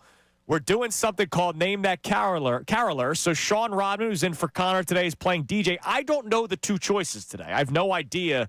Connor's been the guy picking them, so now Sean's going to go. Sean, who do we have for our 7:30 Name That Caroler? Have yourself a merry little Christmas. Let your heart be light. From now on, our troubles will be out of sight. Have yourself a merry little Christmas. There you go. So Name That Caroler. That was pretty good. That sounded like not that I'm going to say who it was, as if I was at like a local little jazz club, and somebody was singing. Yeah. I may leave the table if that was it a karaoke jazz club? Yes. Okay. So the fifth person to call in, Dutsy, fifth person. Come on, Dutsy. 610-632-0975. If the fifth person that calls in gets the caroler correct, they will win the pair of tickets for the Sweet Night Flyers Ducks Tuesday, January 6th at the Xfinity Mobile Arena. Make sure you get your tickets for all the biggest matchups, themes, nights, and rivalry games at PhiladelphiaFlyers.com. You'll also be in the running for the $100 Harvest Seasonal Grill and Wine Bar gift card. We'll give that away at the end of the week. The Sixers tickets will be the giveaway for the 8:30 Name That Caroler. So I just need you to put them on hold, Dutsy. Caller number 5 is, let's see who this is. Caller number 5, what's your name? Dan. Dan, who is that caroler? That's John Kincade. That is correct. That was easy. Good job, Dan. We'll you think put that was on easy, hold. eh? I noticed it was your voice right now. Maybe it's because I work with you every single day. That could be. But yeah. you sing like you talk. You didn't really change your tune all that much. I don't know. I mean, I just don't. I do not like to sing. I find it very anxiety filled. I know. I hate singing. It scares I do not like singing. You're being called Johnny Groban. Johnny Groban. Johnny Xmas? That's good, though. These are compliments, dude. Wow, that's shocking because I honestly, Johnny Sinatra, though, who just called you. Rodman, be honest, I thought that was awful. I didn't think that was bad. No, dude. I didn't think that was bad. I was ready. I thought I was supposed to be sitting by the fire with a whiskey or something. Dude. My friend Pam Chestnut texted in. She said, "Wow, that was good." Roasting on an open fire. I think that was not. Yeah, the chestnuts they all roast on an open fire. I thought that was good. Really, I think did not. Dylan's still number one. Dylan still takes. I think Connors was great. I think Connors was great. No, Connor was good. You were good. Dylan was number one, and that's not going to be broken by anybody. Well, Michael Bublé himself could step in here, and he would not be better than what Dylan McKinnon did for us. I saw where Bublé took the kid out of the audience. Yeah. Did you ever see that one? We got to bring Dylan to one of the Bublé Damn right concerts. we do. All right, Rodman, give us a text message at 610-632-0975. All right, let's go to. Let's see here. I know we're all tired of the Phillies right now, but as of right now, I'm starting to buy in a little bit with this outfield. I know not much has changed, but with this team, they're still a good team. They're still a 91 All right, what team. can you follow up? Can you respond? Yes. And just ask, because I'm not trying to be like a pit bull here. What is it that you're buying in with the outfield? Because like what could you buy into? They're one of the worst outfields in baseball. Crawford, we don't know, and I am all for him playing every single day. But I wanted him in left, depending on who's next to him. I wanted him in left with a legitimate center fielder, and we have no idea what he's going to be. Right, and I also don't like Brandon Marsh is not going to raise the slugging of the outfield with Crawford's slap hitting. Garcia may, if he finds his swing from 3 years ago. Like, I didn't hate the Garcia signing, but I didn't know that this was it. Dave Dombrowski told you, this is it. And that freaks me out. So is that I'm going to buy in because I love the Phillies and I don't want to go into a season miserable? No, that could be that. And the thing is because that's what I've done the last couple of years. We're all going to be there on opening day. We're all going to be there rooting this team on. Yeah, but I'm not going to think anything different's going to happen. No, I'm not going to go into it saying, man, I'm expecting a totally different result this year. Do you know what Dave Dombrowski's setting this up for again? We're going to talk about July 31st for months. Yes. Trade deadline. What are they going to do? Who are they going to acquire?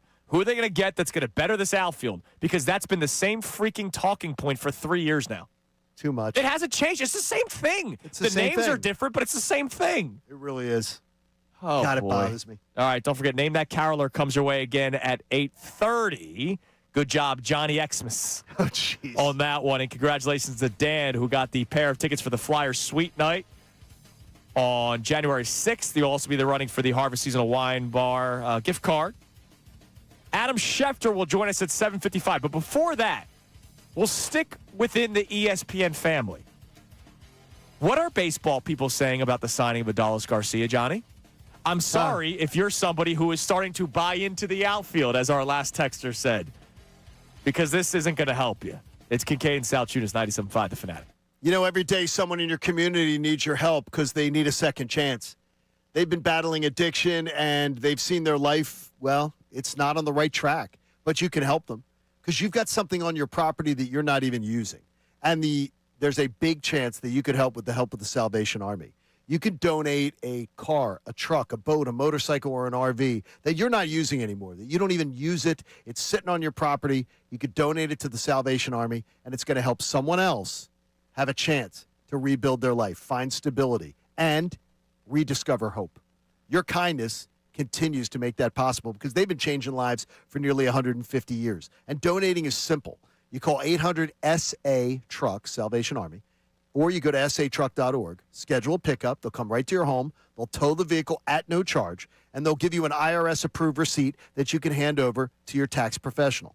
That used vehicle that you have in your driveway could be the turning point for somebody else's life. So you don't need it anymore. That boat, that beat-up truck, that car, that motorcycle or RV, donate it today. Call 800-SA-TRUCK or visit satruck.org because in this season of giving, help the Salvation Army continue to do the most good.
The show. All right, 7:41 here on Kincade Salciunas 97.5 The Fanatic. We have a response from the texter that said they are starting to talk themselves into believing in the outfielders. Okay. We'll get to that in a second. I'm anxious to hear what the thought process is.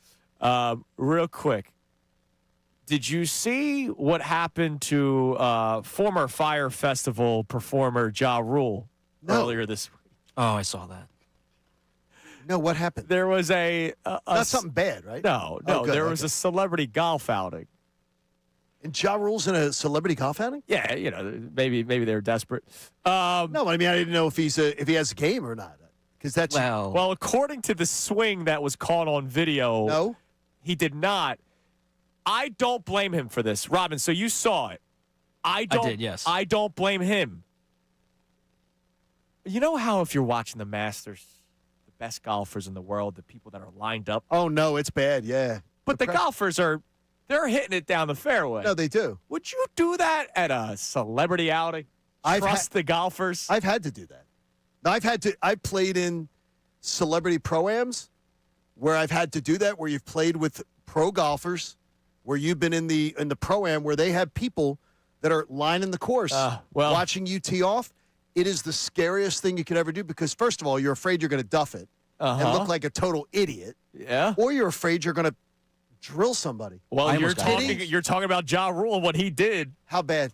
I mean, like how close was the person? Close. Oh no! I almost got hit once. At one of those. At one of those? What was that? Well, because you love golf. Yes. Like you don't. If people don't know that about Rodman, right? He loves it. You were at the. It was at Bethpage Black. You went to the Bethpage Black this year. Yeah, it was. I don't remember if it was Bobby Flay or his partner. I believe it was. Was it Bob? Was his partner Bob McIntyre? Maybe the old tennis player. Okay. And my buddy went up to go to the ropes to go close to it, and I was like, I'm not getting close to that at all. And the ball whizzed right over his head. That's terrifying. I'm telling you, it's like it is the scariest thing. And part of it is just ego-wise. We had so many golf tournaments come through Atlanta that we would get invited to these events.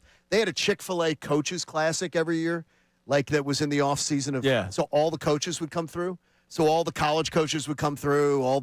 So you get to play in these type of things, and then the autograph whores would come out. Oh, of course, yeah. That want to get all the players and the coaches and everything. So you'd get asked to play in these things as a media member, and you're teeing off, and people are right there. Well, also too, you're afraid of looking like a total idiot with your swing. Well, Ja Rule almost killed somebody. Oh my gosh, is the person all right? It was where did they get hit? Lower body injury. Oh, a lower body. Lower body injury. Oh, wait a minute. In the oh no, I don't know. Oh, I didn't know if they got hit. I also don't know if it was a man or a woman that got hit. Oh, I didn't know if it was in the beanbag. We just had the point of view camera shot. Oh man, that's terrible. All right, so we had a texter in the last segment that said they're starting to buy into the outfield, and I had to ask as calmly as possible. Pitbull was asleep.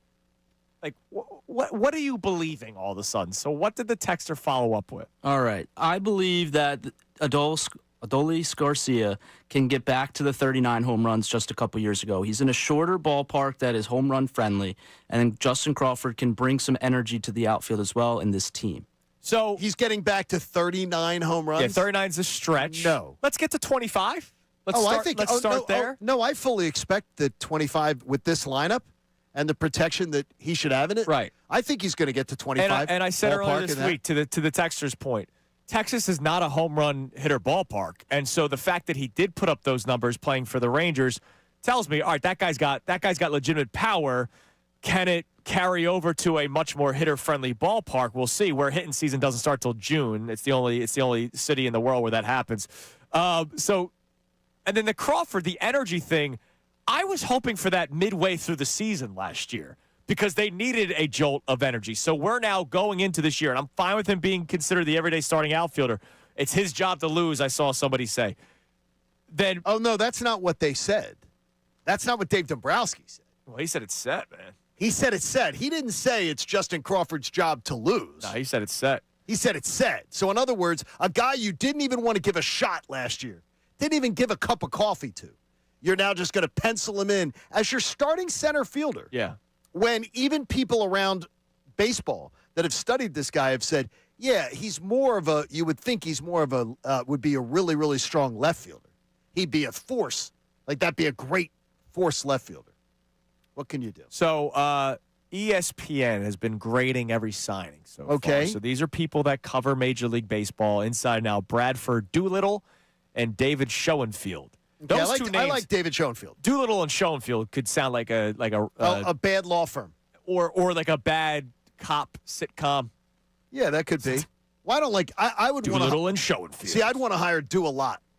That'd be the guy I'd want to hire. Do a Lot. So they gave the grade of Garcia, the signing, as a D.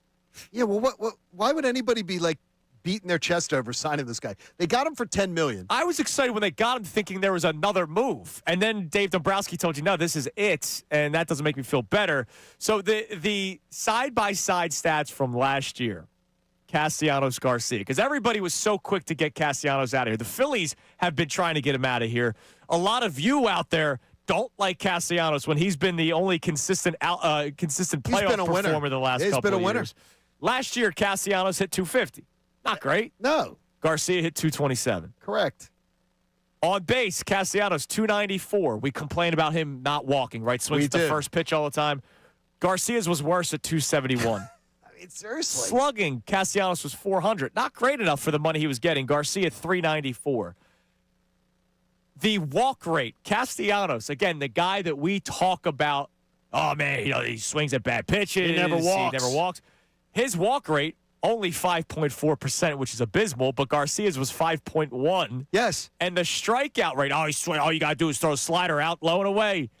22.6% for Castellanos. Garcia's 24.7%. I mean, seriously. Almost a quarter of his at-bats were strikeouts. Anybody who is telling you that, like, this is a huge upgrade with Garcia is just – the only thing is, to me – there's a lot of hatred toward Castellanos. That's what it is. It is. They're not giving him the proper – right field, the fact that you got a right-handed bat. You've upgraded defensively. That is no lies detected. No lies. But I'm not looking for – upgrading the defense was not the number one checkpoint that I had. That wasn't it. So the WAR stat. Yeah, I don't. Castellanos was a negative 0.8 last year, whereas Garcia was a 2.7. That's how much his defense is worlds better than Castellanos. I asked last year. I asked a major league executive, and because we had been discussing how much do major league executives worry about the WAR stat? Right. Almost not at all. Right. Almost. But that just tells you how great of a defender he is, because all of his offensive numbers were worse than Castellanos, and yet he was more of a productive player for the team that they played for. But people who do baseball podcasts are obsessed with it. Yes, they are. They love that stat. All right, coming up next, Adam Schefter. It is a Wednesday here on Kincade Salciunas, so we got an Adam Schefter hit coming up next. The Eagles, finally, after a win, we get to talk to Shefty. Has maybe the tune shifted a little bit. Has not for me. But remember, just a couple of weeks ago, he was starting to talk about how the Cowboys could potentially win the division. He was. That's clearly changed now. Yep.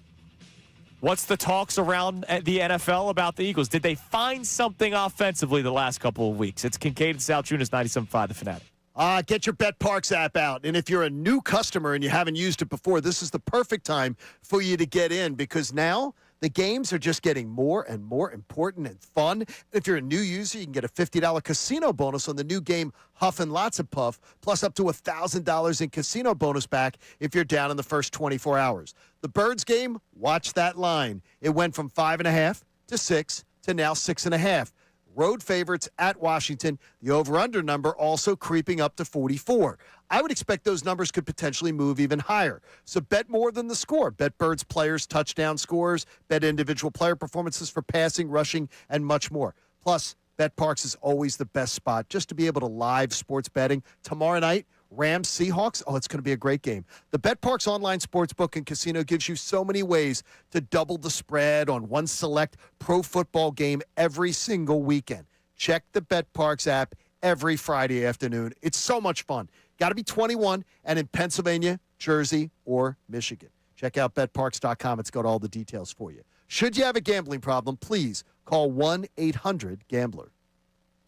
Now, on 97.5 The Fanatic Sports Update. Will the offense continue to improve? I'm Sean Rodman, and Jeff Mosher from Inside the Birds joined Middays with Marks yesterday on when we'll find out if the offense has improved. the real question you're asking is, well, are they good or not? I mean, based on what they did against the Raiders. And I think we'll get that answer more so in the next 2 weeks because Washington has its own set of problems, but they have a pretty good offensive line. And, of course, the Bills, Week 17, will help answer that question, too. Jalen Hurts is not on the injury report. Hurts stayed in the game and delivered a touchdown pass to A.J. Brown after he's appeared to be banged up on a play. Tuesday's practice was an estimation, and Jalen Hurts is currently not on the injury report. But those on the injury report, Saquon Barkley, Jalen Carter, Landon Dickerson, Lane Johnson, and Fred Johnson were all listed as non-participants, although yesterday was an estimation again. The Flyers beat the Canadians last night after going down 1-0 late in the first period. Then 39 seconds later, they tied it up thanks to a Carl Grundstrom goal before taking the lead and earning a 4-1 win.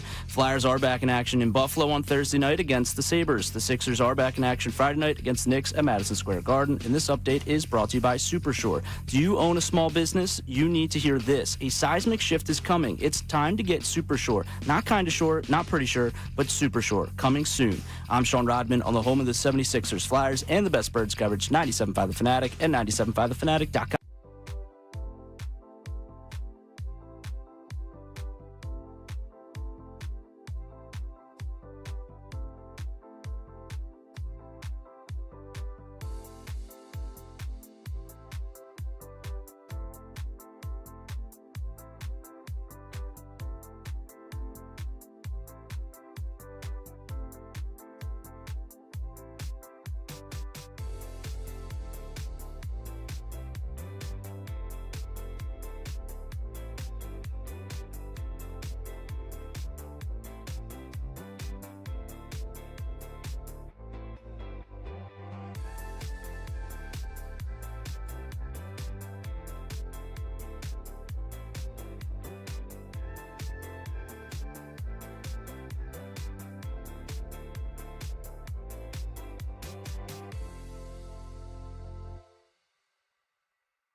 Weekdays.com. It is Kincade Salciunas here on 97.5 The Fanatic, WPEN, HD1 Burlington, Philadelphia, 8 Beasley, Media Group Station, broadcasting live from the Comcast Business Studio, powering possibilities. Don't forget, Name That Caroler Part 2, Day 3. Coming up at 8:30, a different member of the Fanatic has been singing Christmas carols, and you have to name who it is. And if you get it correct, you will win a pair of tickets for the Sixers-Wizards game for Wednesday, January 7th. But joining us now on the Comcast Business Hotline, every day in business is a big day. Let Comcast Business help you move forward with what's next from ESPN. He joins us every week at this time, our man Adam Schefter. Shefty, good morning. Good morning, gentlemen. How are we doing today? Doing well, buddy. Better after a 31-0 beatdown of the Las Vegas Raiders. Now, a couple of weeks ago, you were starting to wonder, could the Cowboys potentially win this division? That's obviously changed because the Cowboys have lost. The Eagles finally get a win over the Raiders. But I'm curious, how much did you make of this win over the Raiders? How much did people around the league make of this win over the Raiders? I know that they play in the NFL, but, man, they stink. You know what's amazing is I think the game was a 2-hour and 24-minute game. Like, I looked up, it was like 3:25 and the game's over. I'm like, wait, what just happened there? Like, the fans get a refund on their money for not being there for 3+ hours? It was crazy how fast that game went. And I think it was a testament to how just Philadelphia just ran the ball, controlled the clock, jammed it down their throats, did whatever they wanted, and emerged with the victory. So it worked out very, very well for them. And I watched the Raiders play the top teams in the AFC, beat New England on the road, lose by 3. First game of the year. Lose by 3. First game of the year. Lose by 3 at Denver. Lose by 7 to Denver on their home field just the week before. And then the Eagles beat them by 31. When everybody else played the Raiders, I never heard the national press be as vocal about how terrible the Raiders were. And even on Get Up, where I saw the clips that were being posted, and you were on the set for it. Well, frankly, I just don't think we talk about the Raiders very much. Right. But, it was because they played it's because they played the Cowboys, and some of your castmates on the show were just gushing over the Cowboys winning 31-16 over the Raiders, saying that their defense looked like a Super Bowl defense, holding the Raiders to 16. Hey, listen, I mean, it was an impressive win for the Eagles. The Raiders are not a good football team. They're in disarray right now. And so the Eagles got them at the right time. They played them well. On to the next week. Shefty, there have been a couple of numbers that have come out since Jalen Phillips has joined the Eagles defensively. Obviously, we talked about the trade with you after it happened. Again, when you look around the league, when you talk to people around the league, is the Jalen Phillips trade going to be the one that goes down as the most impactful of the NFL this season? Well, I don't know about that. I mean, like, Jacksonville trading for Jacoby Myers worked out pretty well, too. Sure. He's letting it, the idea is to make moves like that bolster your roster, that give you an improved chance to make a postseason run. Philadelphia did that. Jacksonville did that. Those two teams really did that. I'm trying to think of another move that was made. Micah Parsons was on the way to making that happen, and then obviously that terrible injury on Sunday in Denver happened. So you take him out of the equation, unfortunately, for him in Green Bay right now. But there were other good moves, but the Jalen Phillips acquisition so far has worked out well. How much do you think the injury to Micah Parsons, and potentially the injuries on the offensive side of the ball too for Green Bay, potentially could keep them from winning their division or change some of the dynamics about the top of the NFC? Oh, the dynamics are definitely changed.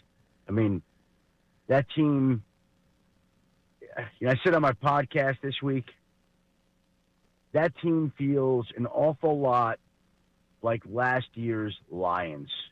Last year's Lions started out with a roar, were rolling along. Everybody thought they were in Super Bowl contention, and they just began losing the war of attrition, players to injuries over and over. And you can only lose so many great players before it impacts you. And it impacted Detroit last year to where it lost in the first round of the playoffs to Washington. And now we have the Green Bay Packers, I think, in a similar situation. You lose Elton Jenkins. You lose Devontae Wyatt. You lose Tucker Kraft. You lose Micah Parsons. You lose Zach Tom. You lose Evan Williams. You lose Christian Watson. Like, how many good players can you lose before it doesn't impact you? It's impossible. So they're to me still a playoff team, but they're not an elite team the way they were with some of these players. So with that being said, when you talk to people around the NFL, is it Rams and everybody else in the NFC? Is it Eagles, Rams, and everybody else in the NFC? What do people make of the NFC when you talk to them, especially after the injuries that Green Bay has dealt with? Yeah, I think the two teams that people have been consistently most impressed with this year have been the Rams and the Seahawks. That just seems to be the case. Philadelphia seems to be a notch below for its lack of consistency so far this year, which doesn't mean anything, because if Philadelphia turns it on now and plays the way it did against the Raiders, then Philadelphia is going to be right there with the Rams and Seahawks. So the question is, can the Eagles, who at times have not looked great, come back and play that way on a consistent basis? If they can, they're in that top tier of teams in the NFC. If they don't, they're not. But I think the Rams are the best team in the conference right now. I don't think Seattle's far behind. The two teams square off Thursday night. Seattle may win the game, and if it does, then it's going to be mentioned right in that category with the Rams. And like I said, the Eagles are right there behind. I don't know that I see anybody else right now.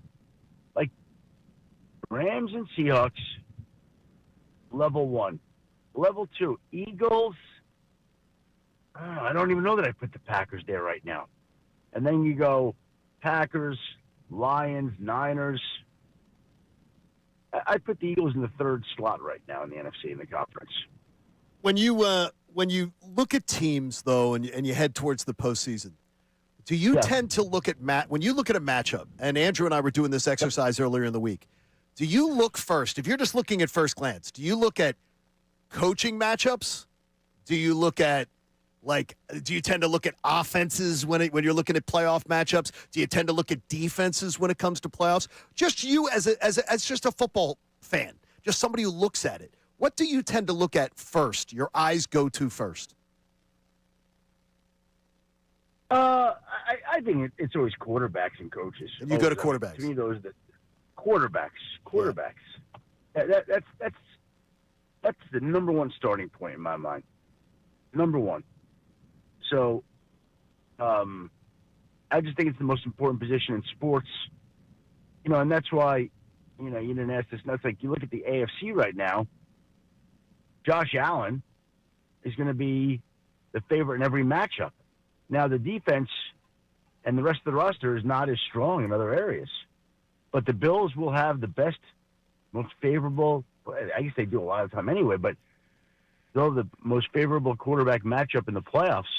No Mahomes, no Joe Burrow, maybe no Lamar Jackson. So the Bills have an advantage, but they give it away in other areas. They could be a road team, though. They might have to win 3 road games if they don't end up passing the Patriots for the division title. Right, and there are only 2 other quarterbacks this century that have taken the wild card path to the Super Bowl. And those 2 quarterbacks. Eli and Aaron? Aaron and Tom Brady. Wow, there you go. And Josh, I mean, there's no harm in mentioning Josh Allen in the same sentence with Aaron Rodgers and Tom Brady. No, he's that talented. Not with his talent. Adam Schefter joining us here on the Comcast Business Hotline.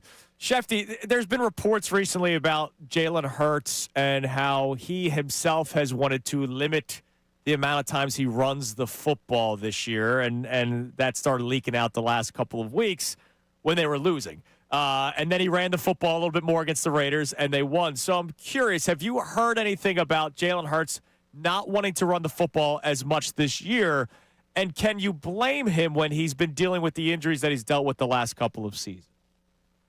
No. I mean, I haven't heard anything specifically, but I mean, I think you can just see that it looks like he's made an effort or a decision not to run as much.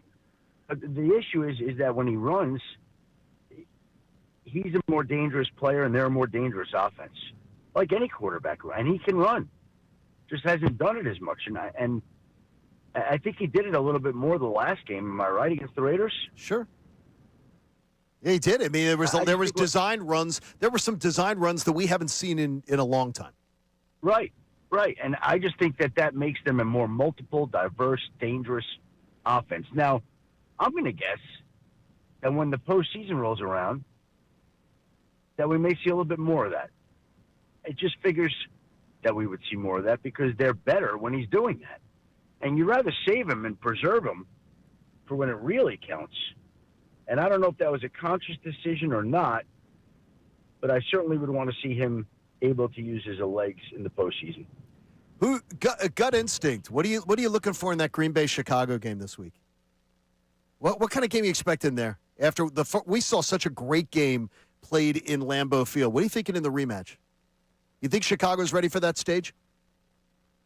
100%, I do. Yeah, and I also wonder what Green Bay is going to be like coming off a loss on a short week, traveling, having to emotionally get over the loss of their best defensive player. Like,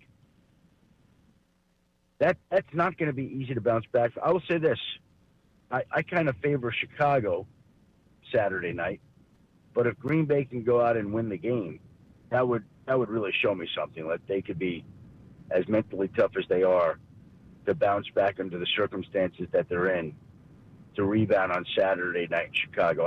I kind of think the Bears are going to win that game. The Bears came very close to beating them in Green Bay a couple of weeks ago, had an opportunity to win the game and didn't get it done. What about Carolina Tampa in that big matchup in Carolina? Both teams backsliding, but the two of the last three games they're playing each other. Yeah, I've watched Tampa closely the last few weeks, and I don't know what's going on defense, but Todd Bowles' coach defense, you don't see play like that very often. That's surprising to me that they've fallen off. And I think over the last month, despite the fact that Carolina lost on Sunday, Carolina's been the better team.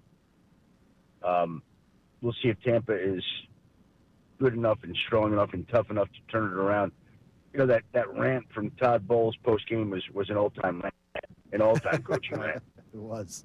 And, honestly, it goes down in the annals to me with Denny Green and Jim Moore and Mike Singletary and some of the great coaching rants of all time that we'll always remember. And I want to see how his team responds to that. Hey, Adam, a couple more Eagles stuff. Lane Johnson, Jalen Carter. Have you heard anything on their status for Saturday or the remainder of the regular season? Yeah, I won't be surprised if Lane is back. I think he's got a chance. I haven't heard anything on Jalen. When I initially heard about Jalen, I was told it would be 2-3 weeks on him. And I believe this would be the third game that he's missing, right? Yes. Is that correct? Yes. Yes. So, could be back, but I won't be surprised if he's not. All right. And lastly, I'm just curious, what do people around the league say about Quinyon Mitchell? A player that is putting together an all-pro type season. He's not talked about much because people don't throw his way, and he doesn't have the same name recognition as Patrick Surtain. So what do people say about Quinyon? Well, I think they recognize he's one of the elite young cornerbacks in the game. I mean, I don't know how and why he's not getting his praise. I don't know how you figure that he's not getting his praise. To me,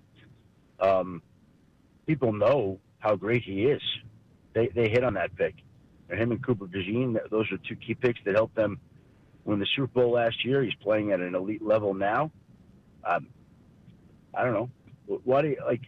I'm not saying people aren't. I'm wondering what people around the league say about him. Like, because you don't hear a ton of chatter about. And by the way, Mitchell. Cooper DeJean markets himself a lot more. So like Cooper DeJean's all over the place, whereas Quinyon Mitchell's very, very quiet.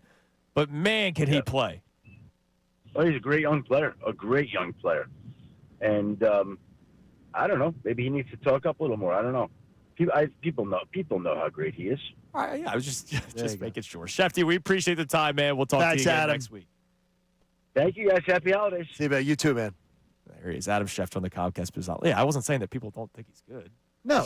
It's I wonder just what people behind the scenes say. Like, damn, this guy. Yeah, he doesn't get a lot of No, chatter. he doesn't. I don't know why. Everybody knows who Patrick Surtain is. I don't know why. think I don't know why somebody- he's pushing back on you with that because he does not get. Quinyon Mitchell gets no. I watch NFL Live some portion of it every day. Yeah, he gets no chatter. And Patrick Surtain gets all of it. Gets all the chatter. And as he should. He's really no, good. No, too. he shouldn't get all of it because Quinyon Mitchell has played. Actually, had a better year. I bet you a Titans fan knows who Patrick Surtain is more than Quinyon Mitchell. No question, he does. All right, coming up next, we have today's headline. Sean Rodman in Rodman for Connor edition today. So does he have a fancy open of his own? We'll find out. Klein College That is comes your way putting the next pressure on here. Here on the Fanatic. Whether you're at the job.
Fanatic.com. All right, it's 8:15 here on Kincade Salciunas 97.5. The Fanatic. 15 minutes from now, name that caroler part 2 for your chance to win the pair of lower-level Sixers tickets when they take on the Wizards Wednesday, January 7th. You'll also be in the running for the $100 Harvest Seasonal Grill and Wine Bar gift card. But before we do that, it is time now for today's headlines with Sean Rodman, who is in for Connor today.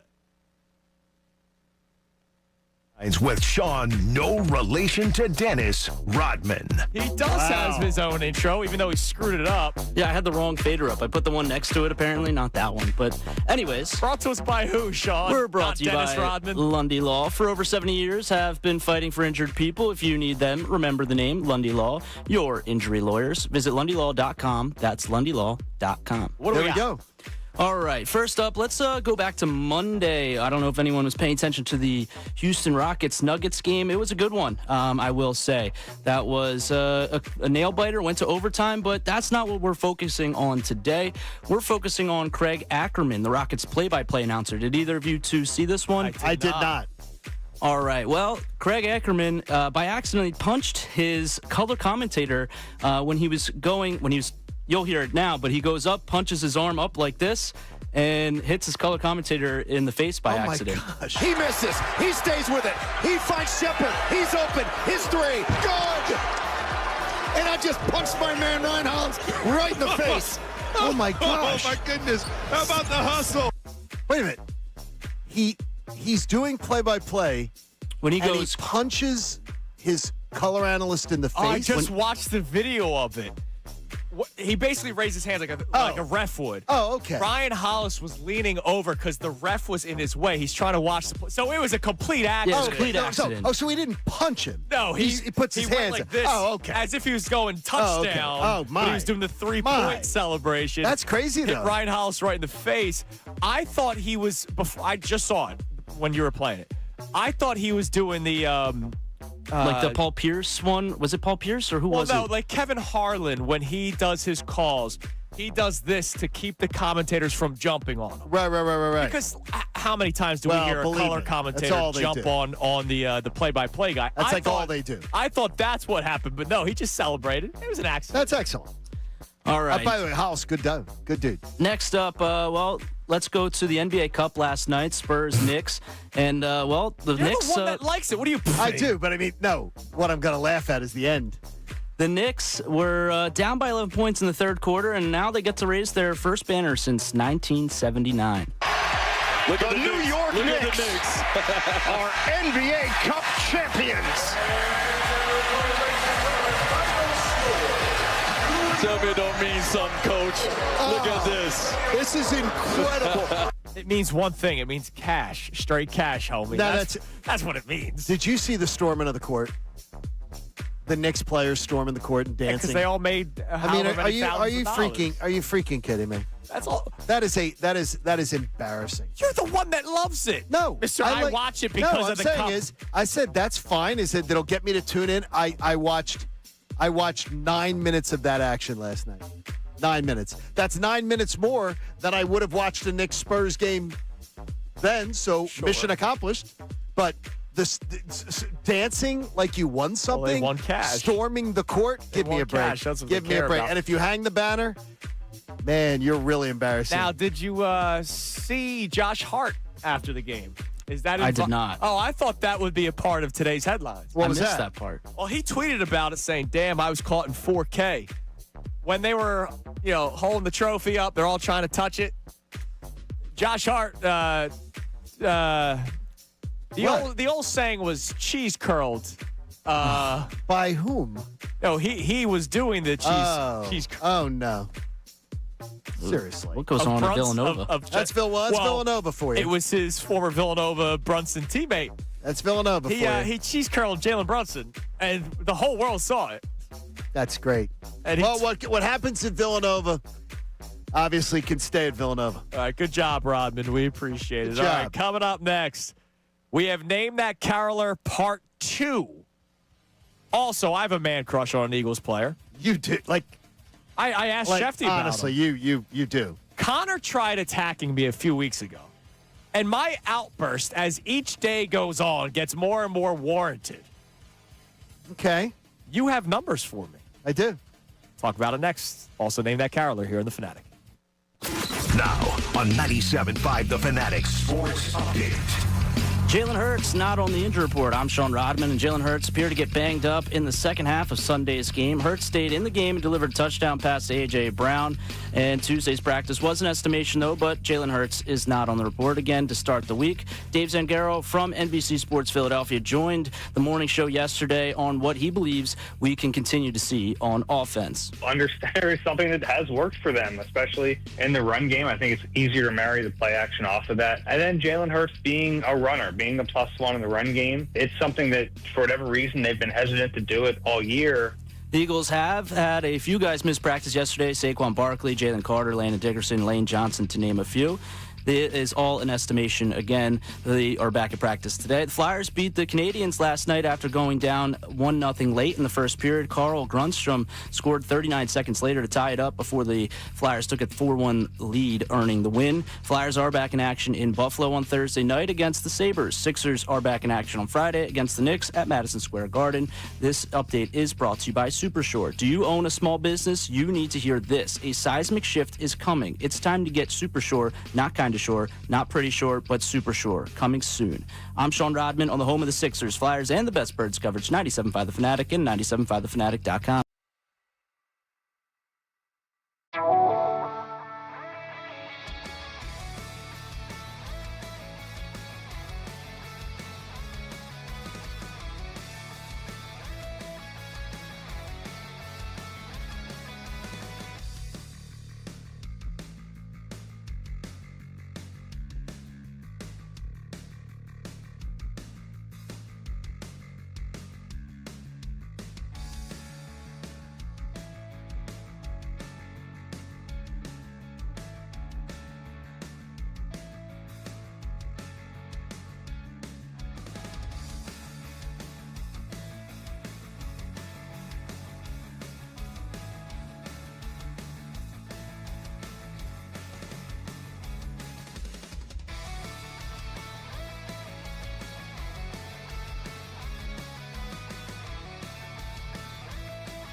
and 97.5thefanatic.com. All right, Name That Caroler Part 2, Day 3 comes your way around 8:30. This will be for the lower-level Sixers tickets. Now, I got a couple of things that I want to get to before we do that, and the numbers that you have for me on my latest man crush here in Philadelphia. You do. I hope you got him a Christmas gift. Yeah, yeah, probably. I hope you did. I got my elf hat on today. No, I hope you got him a gift. First, I was looking at our YouTube chat.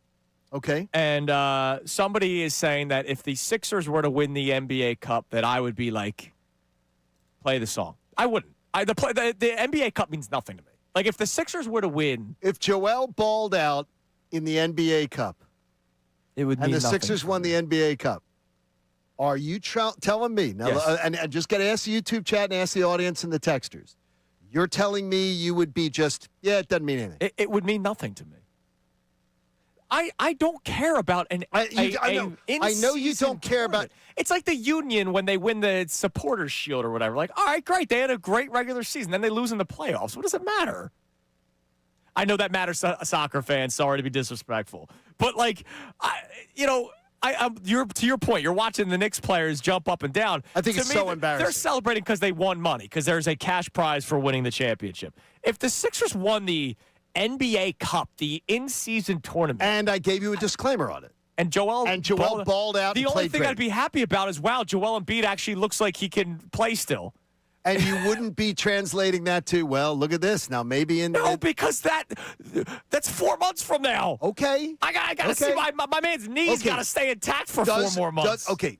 I'm just saying. Does the YouTube audience and does the audience and the texters... They're going to believe whatever the hell they want to believe. Well, I mean, do they believe you? Because they listen to us every day. Do they believe that would be your energy, that you'd be that way? Or do you think they think you'd get sucked in? And it would be totally understandable if you got sucked in. I would come in here. It would be totally understandable if you get sucked in. I'm not ripping you for it. I would come in here celebrating the 12th man on the bench, the 11th man on the bench, 10th man on the bench, 9th man on the bench who made a payday that they weren't going to get without it. Okay. I'm serious. Like, it means nothing to me. Like, if you're a New York Knicks fan, are you celebrating this morning? You lost in the Western Conference Finals last year, blew a lead. Are you celebrating the Eastern Conference Finals last year? Are you celebrating the in-season tournament? No. You're saying, all right, well, we got to get back to the Eastern Conference Finals first. There's people around me and people around us on this show that are trying to tell us that this offseason has not been that bad for the Phillies. So there are absolutely people that would be telling you, yeah. No, I'm sure there's people. They'd be celebrating. I personally would not give a damn if the Sixers won the NBA Cup. Also, track that, Rodmania. Sure, go for it. Track it. Also, it might happen 20 years from now. I saw on Instagram, Austin Jones and Dutsy back there doing a great job. They posted the video about it's time now for the Flyers to start, getting your attention. Of course, you had the one knucklehead that goes, "Don't jump on now." But I think people think we're cyborgs or that we don't live our lives. A guy said, "What do you mean you don't watch every second of the game?" What? I have a family, dude. Like, I got to put my kid to bed. First off, so he's telling you have to watch every second. So he watches every second of every Sixers game, every Flyers game, every Phillies game, every Eagles game? He said, I bet you watch every second of Sixers games because they know how big of a Sixers fan. And I told him, no, because you do not. I don't want to ignore my son at bedtime. I don't know. Think of how many Phillies games a year there are, how many Sixers games there are a year, Flyers games there are a year. Right. 300 times a year I don't put my kid to bed? That's crazy. Now, I will do many times with the with YouTube TV where they give you the catch up through key plays. Yeah, that's cool. And I'll get in where many times I'll get in like with 4 minutes to go in the first period, and I'll catch up through key plays, something like that, and it'll be, it's 1-1, and I've catched up, something like that. Sitting there for the first sit there the whole time. No, sorry. No. Can't do that. Look, I promise you this. I certainly can't do that for 82 games of an NBA season. Even when the Sixers were winning 54, I can't do that. I can't do that for 82 games. Yeah, you got life. No, sorry. You got life. Sorry. I do enjoy being Eagles is different. I do enjoy being married. I do enjoy having a good relationship with my child who's now an adult.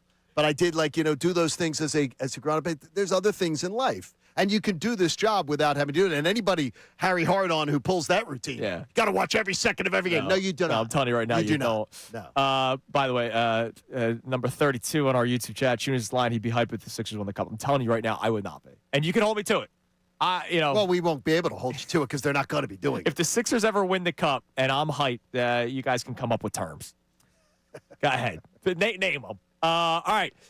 It is 8:32. We've been doing this every day this week around 7:30 and 8:30. We have different members of the Fanatic singing Christmas carols. So, again, wait for the entire song to play.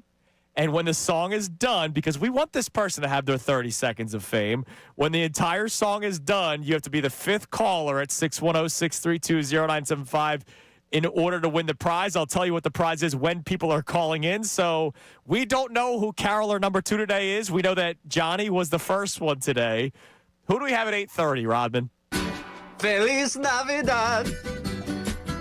Feliz Navidad. Feliz Navidad, prospero año y felicidad. I love this so much. Feliz Navidad. This might be the best idea I've ever had. Feliz Navidad. Feliz Navidad, prospero año y felicidad. Wanna wish you a Merry Christmas. I wanna wish you a Merry Christmas. I want to wish you a Merry Christmas from the bottom of my heart. Oh. That was a great way to belt it out. Keep singing Spanish. There was a little cultural appropriation going on there. I appreciate the prosperos. It was a well, good, I mean, it was look, like as a European that knows how to roll his R's, like I appreciated a little cultural appropriation there by whoever that singer was. No, he's paying homage. Whoever that was. I appreciated the rolling of the R. I thought he did a great job. That's good. That was, that's really. top 2. I love the energy of it. I was engaged. I imagine he was shaking his chest again like he was on the air the other day. All right, so we have a fifth caller. Let's go to Chuck in New York. Oh, did he drop? My phone's different. Oh, no, my phone's different. I'm okay. All right, go ahead. Pot him up for us, Sean. Let's go to Chuck in New York. Chuck, can you name that caroler? I can. That's Ray Dunn. Congratulations, Chuck. There you go. We will put you on hold, and Dutsy will grab your information. Thank you, Sean. I don't know what's going on with my phone here. Chuck wins a pair of tickets to see the Sixers take on the Wizards on Wednesday, January 7th at the Xfinity Mobile Arena. Don't miss out on seeing your favorite 76ers players or any of the can't-miss action of the season to purchase tickets on upcoming home games, including the return of the iconic black uniform games. Visit Ticketmaster.com/76ers. So also be in the running for the $100 Harvest Seasonal Grill and Wine Bar gift card. Ray Dunn, that was a tremendous performance. Ray with you can always count on Ray to bring positive energy and fun. Well, he brought it. Now, the dancing the other day was interesting. I think he was dancing when he was singing. I think he was. I heard it when he went to the English lyrics. I think he loosened up a little bit. MBD says, "Don't do our guy like this." He did that to himself. He picked that song. He picked it. This isn't AI. We didn't say, "Hey, we AI, all did. have Ray Dunn sing Feliz Navidad." And it's I always thought it was Felicia Rashad was that song. I didn't even know, as I did not take Spanish. I took Latin and French. Tommy John calls him Rizzy Ray. Rizzy Ray. 215 J Philly wants to have a chat with Ray after that one. My God, I thought that was good. Well, it sounded like every once in a while, and like you'll watch one of those Netflix shows or something. They'll have somebody who's doing an accent they're trying to fake the accent of somebody that it's not. That was the accent was a little off, but I liked the singing enthusiasm, and I think he could absolutely do it on a karaoke night. I thought that was impressive by Ray. Good job, Ray Dunn. And good job, Chuck, for winning the pair of tickets. The ladies at Temple love Ray Dunn. I can tell you this much. Yeah, every year you say that, it gets a little bit worse. He's a hit. No, it doesn't. As he gets older. I think it does. He's not that old. He's not that old. But he's getting older. The beard makes him look a lot older. You start to sound like what's that show? What's that movie called? The old McConaughey movie. Thing I like about high school. I haven't watched many McConaughey movies. The thing I like about high school is I get older and they stay the same age. That's weird. Yeah. That's a really weird line, man. All right, coming up next. We got to get the numbers for my man crush. We ran out of time. So I got a man crush on a member of the Philadelphia Eagles. Also, did we get a look behind the curtain on changes to the Eagles offense thanks to a hot mic? We'll tell you more coming up next. It is Kincade and Salciunas, 97.5 The Fanatic. All right, we all know how high those mortgage rates have been. Finally starting to come down a little bit, but they're still up there. And because of that, a lot of homeowners were staying put in the house, right?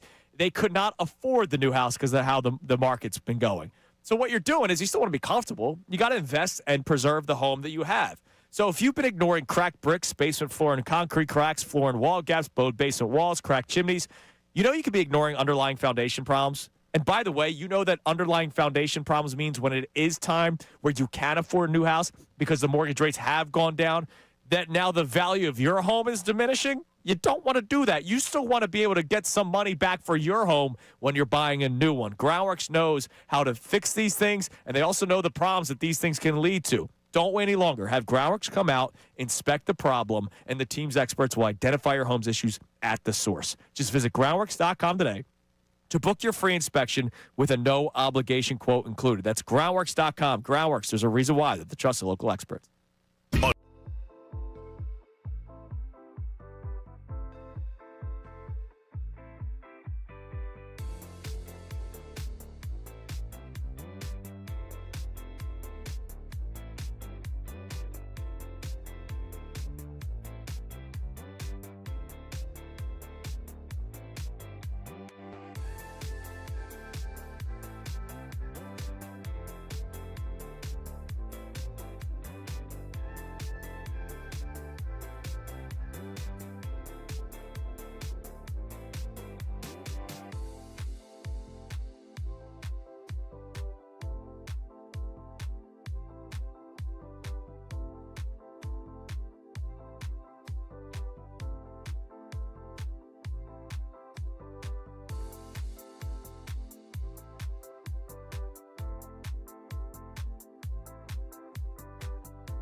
At 97.5thefanatic.com.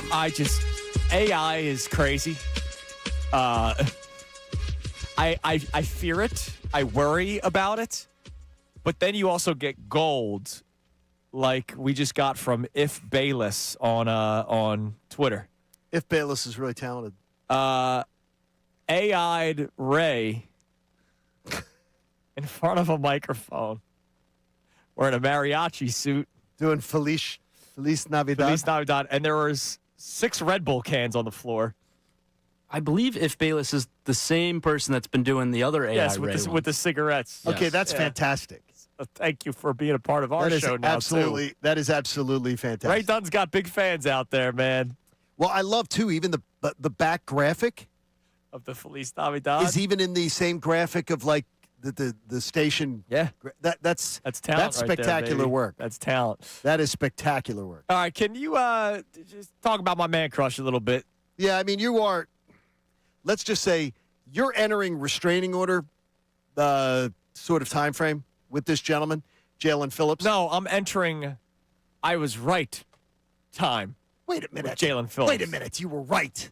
What are you talking about? You were right. Everybody loved Jalen Phillips coming here. Connor tried ripping him for the Cowboys game, and I was like, yeah, dude. No, he ripped him. He ripped him because he was anonymous in the Cowboys game, and he was right. Yeah, because he was completely anonymous in the Cowboys game. Got the ball out as quick as possible. That's okay. No, Go I ahead. got you. Okay, give me the numbers about no, that. wait a minute.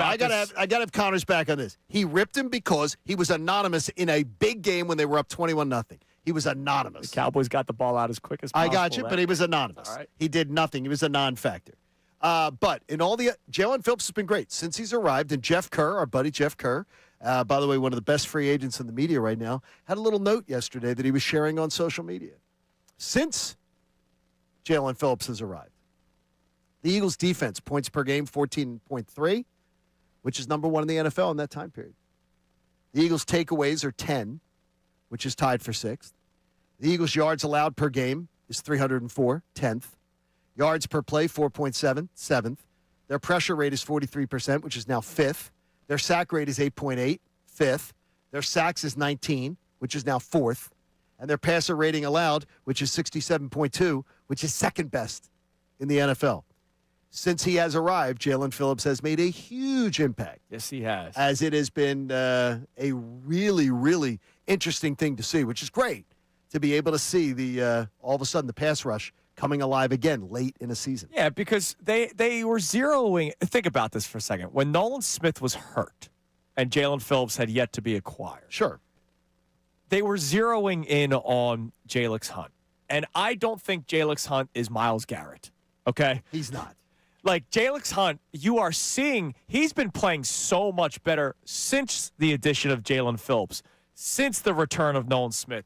Because offenses aren't just saying, all right, that's the one guy we got to worry about, and he's not Myles Garrett, so he's not going to win. He's not going to beat two-man battles to get to the quarterback. Now that Jalen Phillips is playing like the freak that he is, and this is even without Jalen Carter the last couple of weeks, this then frees up Jalix Hunt even more because I think offenses maybe respect Phillips a little bit more, which then opens the door for Jalix Hunt to get his, and he's been playing extremely well. It is definitely praiseworthy. The addition of a player is not just how it benefits that player in that situation, right? Like Jalen Phillips leaves a bad situation in Miami, comes to Philadelphia, happiest he's ever felt in his life, as he said, and he's been balling out. But it also helps everybody else on the line of scrimmage, which then helps everybody else out in the secondary.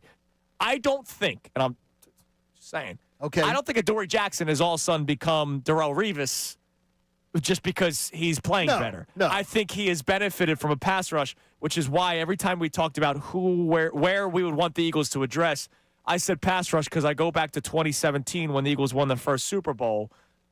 Jalen Mills and Ronald Darby were not corners that you felt supremely confident in. That's how he gave up 500 yards in a Super Bowl. Right. But that pass rush up until the Super Bowl was wreaking havoc every single week toward quarterbacks, making them uncomfortable. Teams didn't have time to throw. And that's why the corners, you're able to sort of disguise the corners a little bit if you have a good pass rush. And the addition of Jalen Phillips has done, it's helped Adoree Jackson out a lot. It absolutely has. And it's great. I'm glad to see it. It's fun. I just wonder, sometimes it's injuries, sometimes there's things. Why does it take the Eagles seemingly every year till Thanksgiving to get the pass rush going?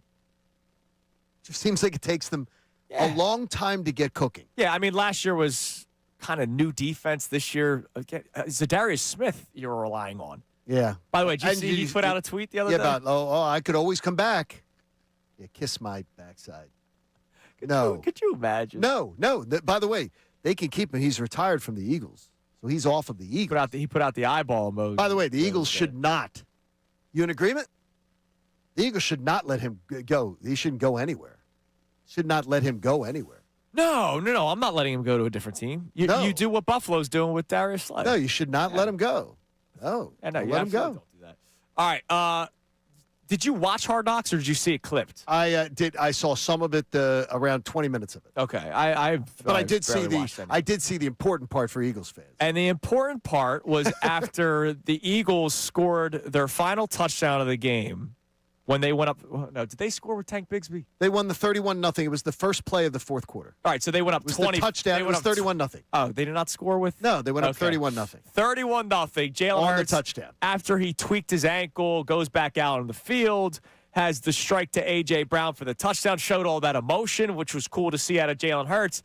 But because we're viewing Hard Knocks NFC East in-season edition, you were able to hear a little interaction with Hurts and Sirianni on the sideline. Take a listen. I mean, when hey, I know. Hey, listen, you better say great design.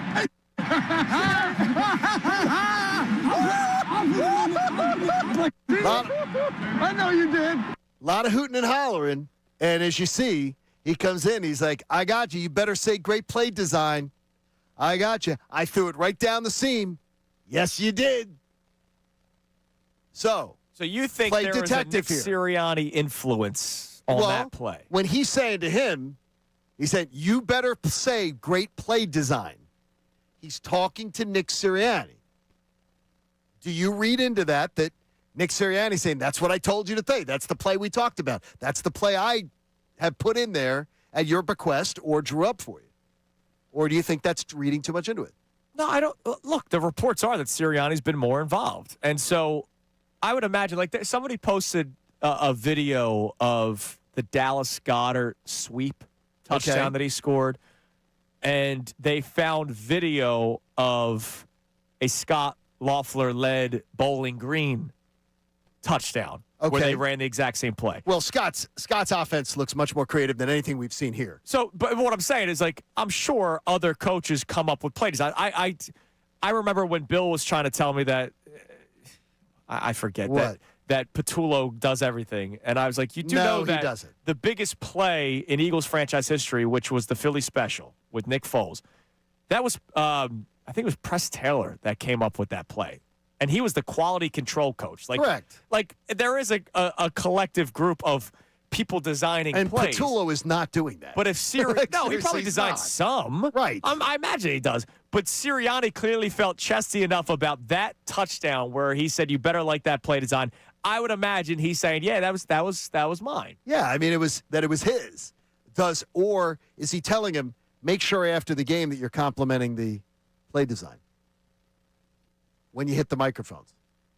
Do you read anything into that? No. Being complimentary of you better say great play design. What's he saying that to? No, I think he's just saying it to him. I think that's just okay. Just between the two, yeah. Because he's been very non-complimentary. Yeah, no, I don't think that was. Please go to the microphone after the game and talk about. Because he didn't do it. I don't think so. Because he didn't do it either. Yeah, see, I don't. I just think that was a guy to guy, Okay. Like if you're golfing with somebody and you're playing a scramble or whatever. What is it? Best ball. Right. And one guy hits a shank and you hit one down the middle. He's like, all right. Okay. Who's your daddy? Okay. I just want to. It's just interesting. I don't think there is any more meaning to it. I find those interactions. It's about the only interesting thing I'm going to tell you in the Hard Knocks. Don't rush to it. Don't rush to it. All right. It has been so vanilla. Coming up next. There were a lot of DNPs on the Eagles injury report yesterday. Some of them probably just rest. But there was one name that popped up that could be a sneaky issue. We'll tell you who next. We'll check the text line as well. It is Kincade and Salciunas, 97.5 The Fanatic. Now on 97.5 The Fanatic Sports Update. Will the offense continue to look like it did on Sunday? I'm Sean Rodman, and Jeff Mosher of Inside the Birds joined Middays and Mark yesterday on when we'll find out if the offense has really improved. The real question you're asking is, well, are they good or not? I mean, based on what they did against the Raiders. And I think we'll get that answer more so in the next 2 weeks because Washington has its own set of problems, but they have a pretty good offensive line. And, of course, the Bills, Week 17, will help answer that question, too. May take a couple weeks, but this week Hurts is not on the injury report. Hurts stayed in the game and delivered a touchdown to A.J. Brown after he appeared to be banged up. Tuesday's practice was an estimation, but Hurts not on the report. Those on the report, though, Saquon Barkley, Jalen Carter, Landon Dickerson, Lane Johnson, name a few, were all listed as non-participants at yesterday's estimation of a practice. The Flyers beat the Canadians last night after going down late 1-0 late in the first period, I should say. Then they come back and win 4-1, and they tied it up 39 seconds later in that first period. Flyers are back in action in Buffalo on Thursday night against the Sabres. Sixers are back in action against the Knicks at Madison Square Garden. That's the NBA Cup winning Knicks. Then this update is brought to you by Michelob Ultra. Join Bill Colarulo this Friday, 7 to 9 p.m. at Graham's Pub in Philly for another Ultra Access event with Michelob Ultra. Enjoy $3 Ultra drafts, $5 Ultra Zero bottles, and your shot at Sixers Sweet tickets. Michelob Ultra. Please enjoy responsibly. I'm Sean Rodman on the home of the Sixers, Flyers, and Best Bird coverage, 97.5 The Fanatic.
to the show. All right, we're going to check some text messages here momentarily. We've been busy between the Caroler and Shefty, and today's headlines with Sean Rodman, who's in for Connor Lots of today. moving parts, as you said this morning. Yeah, we had a melting pot of topics today. One of them being whether or not, if the Eagles look impressive against the Commanders, if that does more for you. Now, Sure. even though the Commanders are not good either, at least it's back-to-back weeks.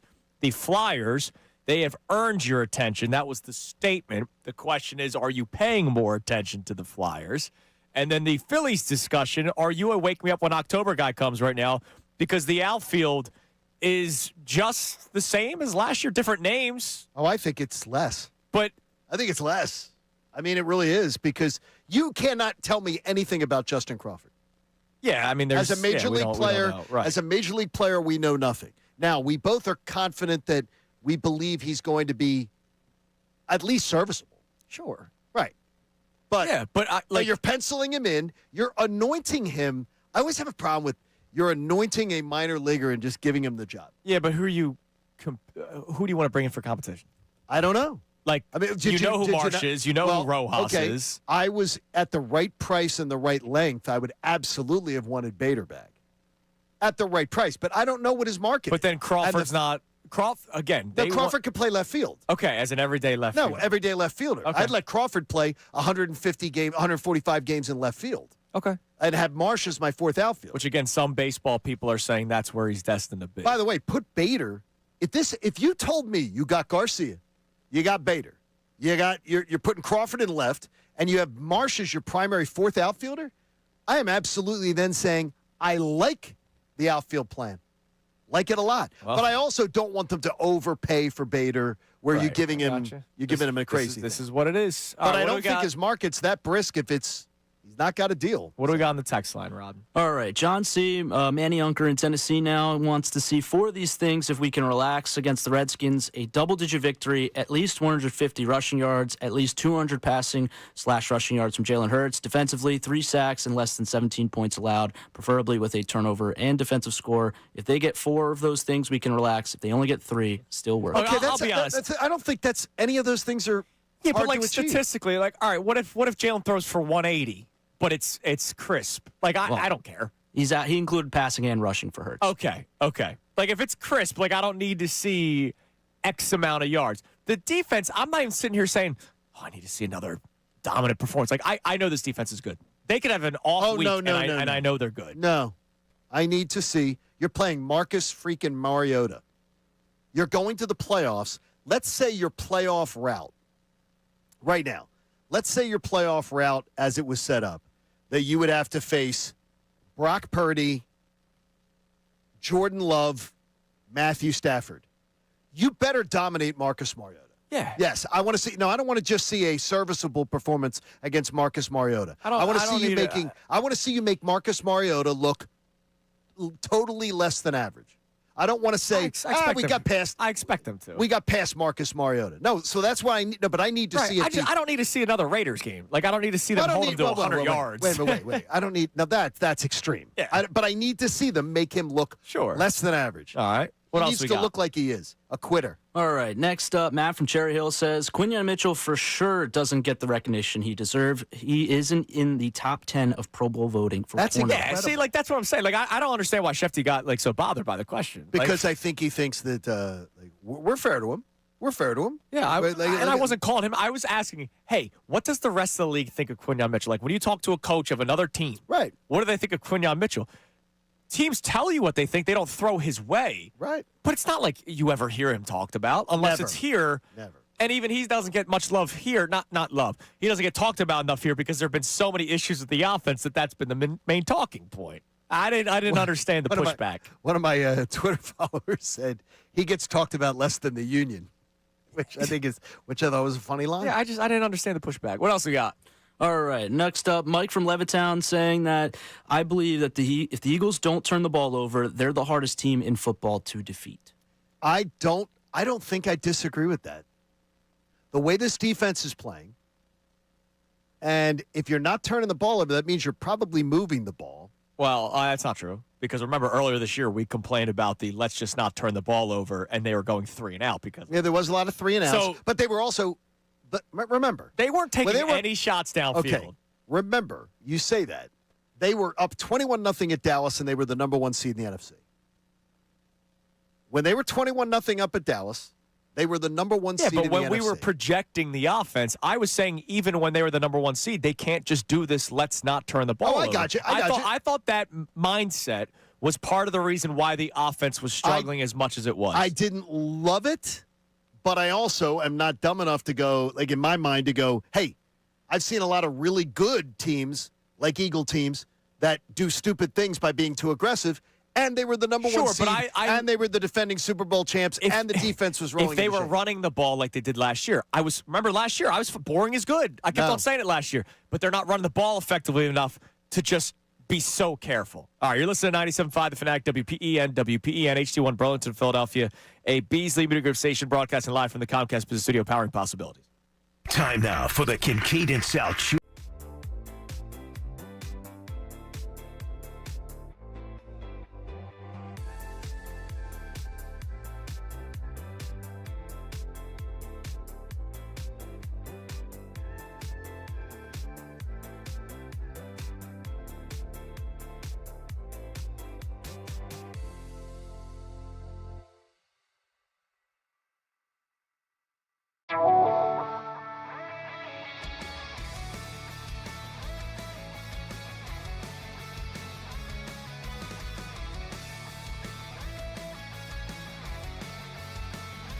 I have enjoyed this week just sort of rolling my eyes at people discounting everything about the Eagles, the team with the third best odds to go to the Super Bowl out of the NFC, who will have the second best odds when we wake up on Friday morning.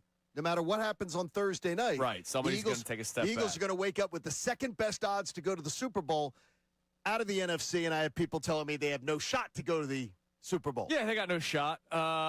Zero shot, which is just fascinating to me. But we can all try to feel better as the days go on. I hope you do. And look, this week has been much more appeasing. I have not been angry.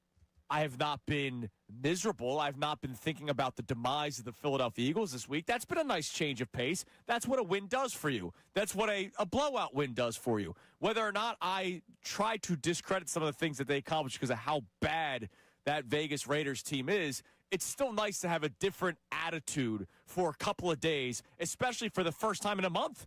They were on a 3-game losing streak. It had been a month since they last won, so it's nice to come in here every single day like, let me wear an elf cap. Let me have the festive spirit because it's nice to react to a win. I'm glad to see it. I think there's been people have been in a better mood at the Wawa. I can tell you I use the Wawa method is always a good method. It's always a good method, yeah. It's the everyday man. Wawa in Malvern has been good. Skate Park Wawa over in Landview has been good. So it's been good. Okay. Been a good week. Now, there are a lot of people like me that are discrediting some of the things, or maybe not discredit, need to see more, right? Like that win over the Vegas Raiders, the 2-12. Is it going to sway them now? Yeah, that's not going to all of a sudden make me think, here comes the Eagles Super Bowl repeat champs. Here comes Santa Claus. I did not see enough because of that Raiders team being so bad that now all of a sudden I'm going to change my tune completely. But our question today, as we start to turn the page a little bit, we've reached the midway point of the week. It's a Wednesday. It's an Adam Schefter Wednesday. He joins us at 7:55 today. We start looking at the Commanders game because the Commanders game's Saturday, right? It's not like we have until Sunday to wait for this game. Another short week for the Philadelphia Eagles. It's been such a weird schedule this year. They've played on Monday. They've played on Thursday. They're going to play on a Saturday. They've played on a Friday. Didn't they? They played Black Friday. Don't you remember freezing to death? Yeah. The two of us froze to death. I actually try to erase that game out of from our my minds. memory Yeah, because of how much that sucked. But the Eagles play the Commanders, who are also not that great of a football team, but are better than the Las Vegas Raiders. I think we can all come to terms and agree that the Commanders are a better football team than the Raiders. We can absolutely. Also in your division. Dan Quinn, the head coach, faced you 3 times last year. Yes. He has a feel on what the Eagles team wants to do. The Eagles are at a point right now where they're trying to figure some things out before the playoffs, so they might test some things against the Commanders, like they tested against the Chargers, tested against the Raiders. I imagine they continue to test things out offensively against the Commanders on Saturday. So our question for you to start the show today at 610-632-0975 is whether or not the Commanders game will do more for you. The Raiders game really meant nothing other than I just feel happy this week for the first time in a while. Okay, that's good. If I see them build off of the Raiders game into the Commanders game, and if it's another beatdown, then I go, all right, now we're starting to see some things come together. Okay, good. Here's what I'm going to ask you. So you're going to say to me that beating a really bad Commanders team is going to all of a sudden move the needle for you? No, it's not going to move the needle. Because the Commanders say Super Bowl. Because the Commanders stink. So, like, the Commanders are just slightly better than the Raiders. Sure. But if it's back-to-back weeks and it wasn't a fluke, because right now... Are you looking at it as a fluke?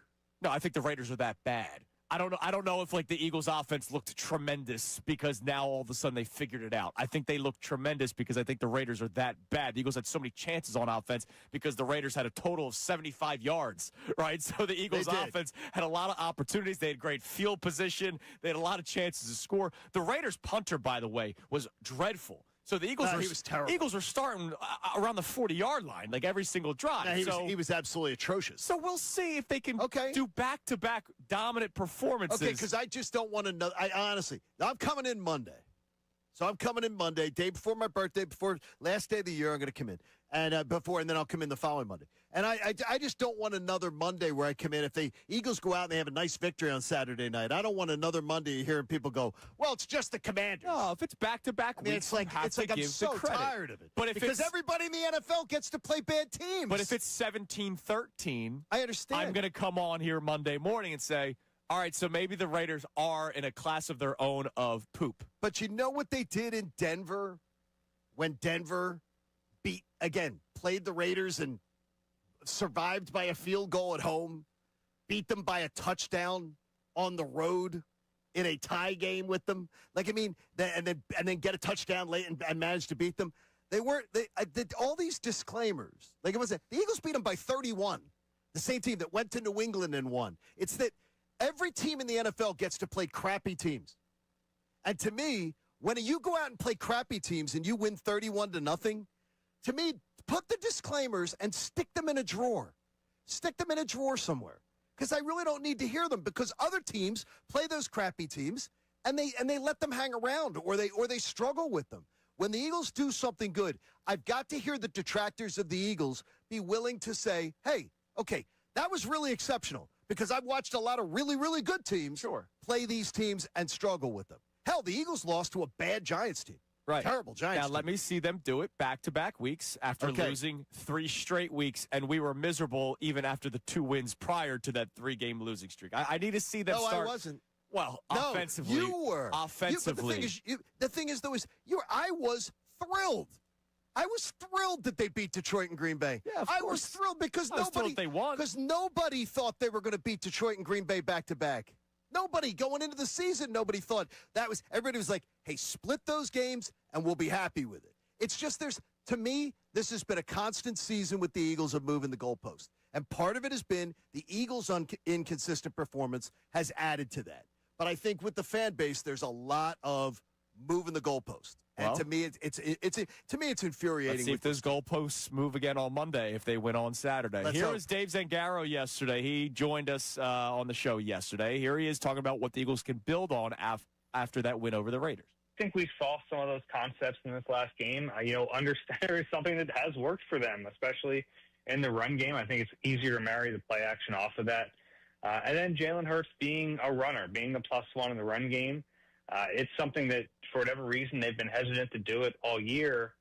Hey, we're in December now. It's almost playoff time. They are a better offense when he is at least a threat to run the ball. So you kind of take the shrink wrap off of that, and you get ready for him to run the ball.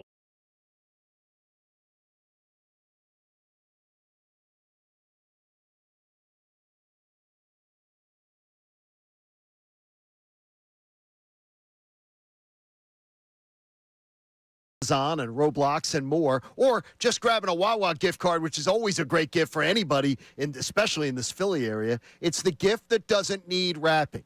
Perfect for a teacher, a delivery worker, a coworker, or even for your family gift swap. So stop into your favorite Wawa, browse all the gift cards that are available. They're right there. They're on the rack, right there by the register, and you can choose anyone that you want. If you have someone who's a little out of town or you're not going to see them, you could send them a digital gift card by going to Wawa.com and see all the choices there. You choose your own festive design, you enter the amount, you write the message, you hit send, and your gift card will be on its way, making someone's holiday even brighter. Holiday shopping can be made really easy, and you're stopping in Wawa anyway. So it's your one-stop gift card shop. What else would you expect? See the store for details, because everybody knows you gotta have a Wawa.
You can get yours today at Home Depot and Lowe's. You need details? Go to Bagster.com. All right, coming up at 10 o'clock, middays with Marks. Johnny Marks, Ray Dunn, both here in the building. Ray Dunn missed his incredible rendition of Feliz Navidad. He was on the phone, so we might have to play it. What about the reviews? In the final segment today. Oh, the reviews have been spectacular. The reviews have been spectacular. But I think before we're out of here, as our send-off to Middays with Marks around 9:52, I think we're going to time it out there. Yeah, we're going to have to play Ray's rendition of Feliz Navidad because it was exceptional. All right, real quick, I forgot to mention this earlier, and I teased it, so I'm going to have to shock myself after the show for screwing that up. Okay. Cam Latu popped up on the injury list yesterday. Now, it was an estimated injury report because they did not practice with the game being on Saturday. But Latu was on there with a stinger. A stinger? Which is always, you don't know. Sure. Could that be he's fine Saturday? Or is it Jordan Howard who stopped playing football because of it? Lane Johnson had the stinger. The stinger was, Howard kept and he kept coming back from it. Right.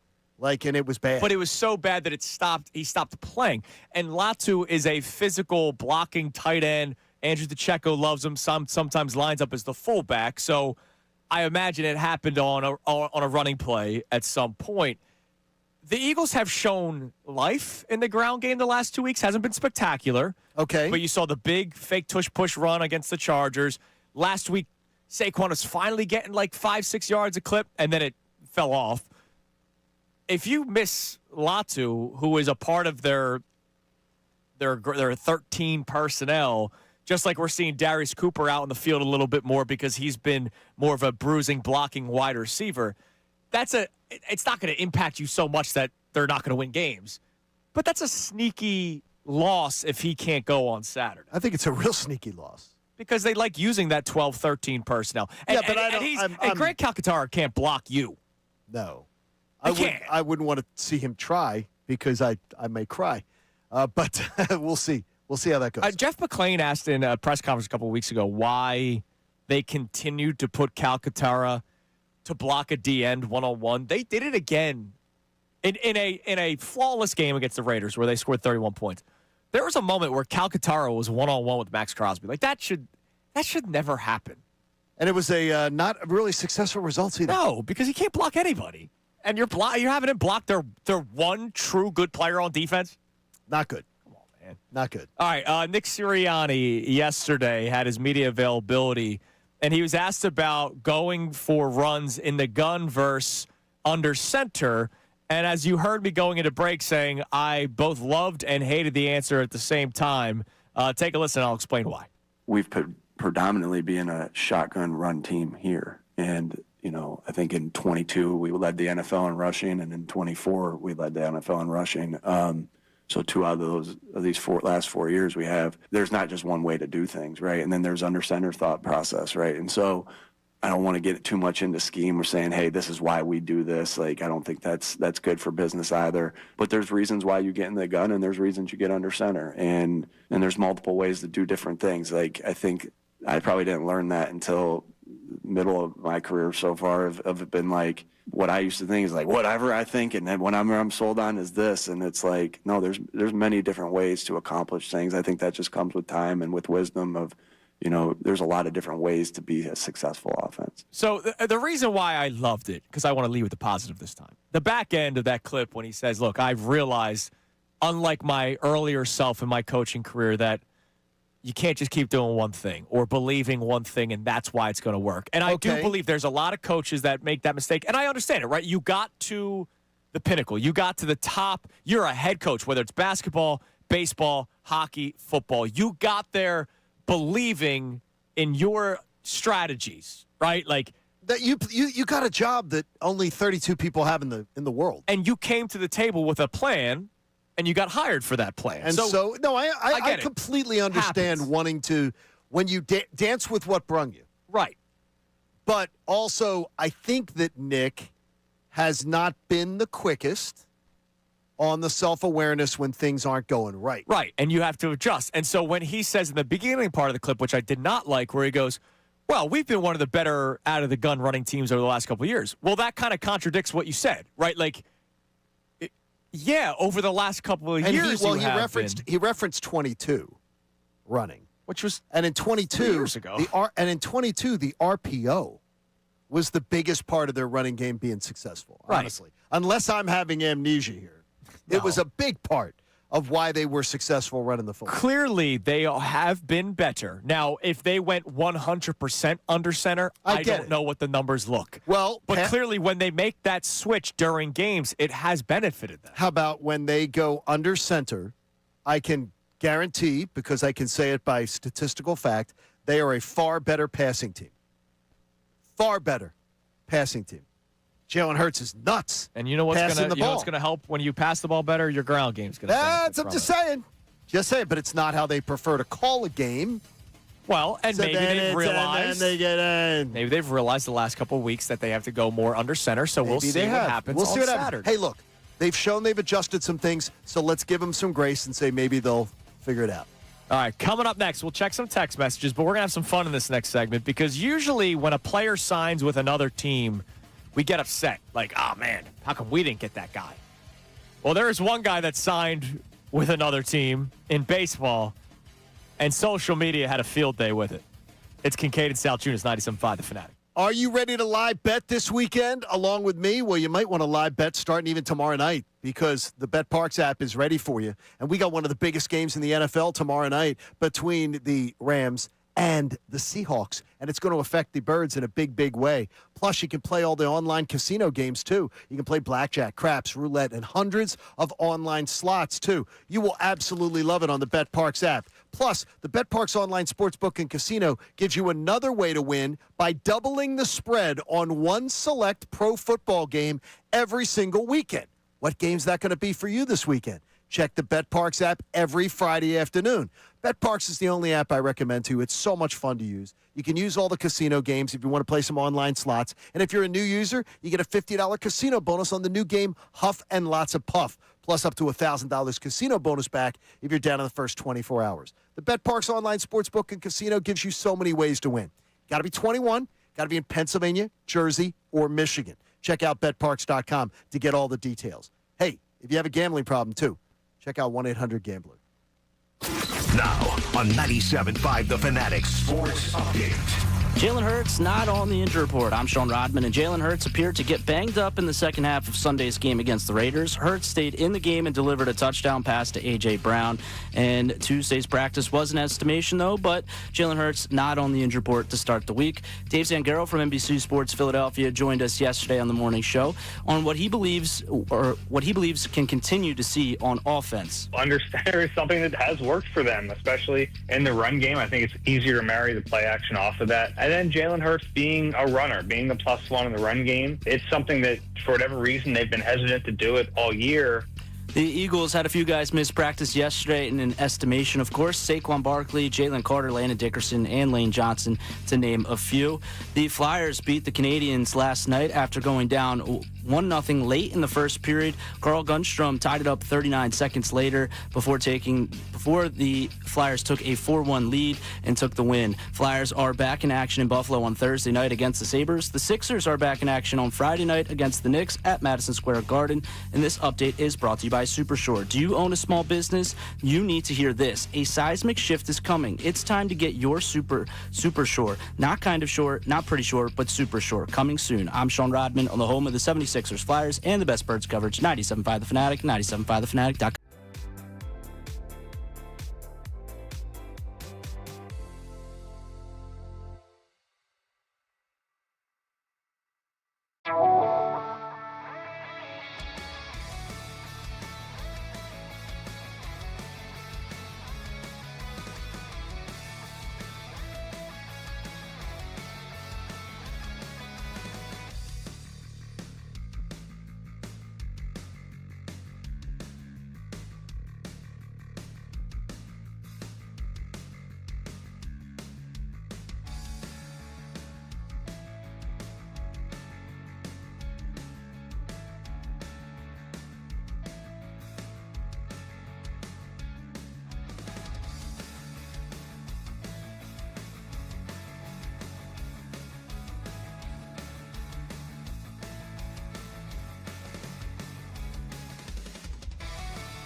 Tom. It is 9:27 here on Kincade and Salciunas, 97.5. The Fanatic. Street Fighter was around in the 80s, John. So it was probably that game then. During the commercial break, I pushed the door open and I went, "Hiya!"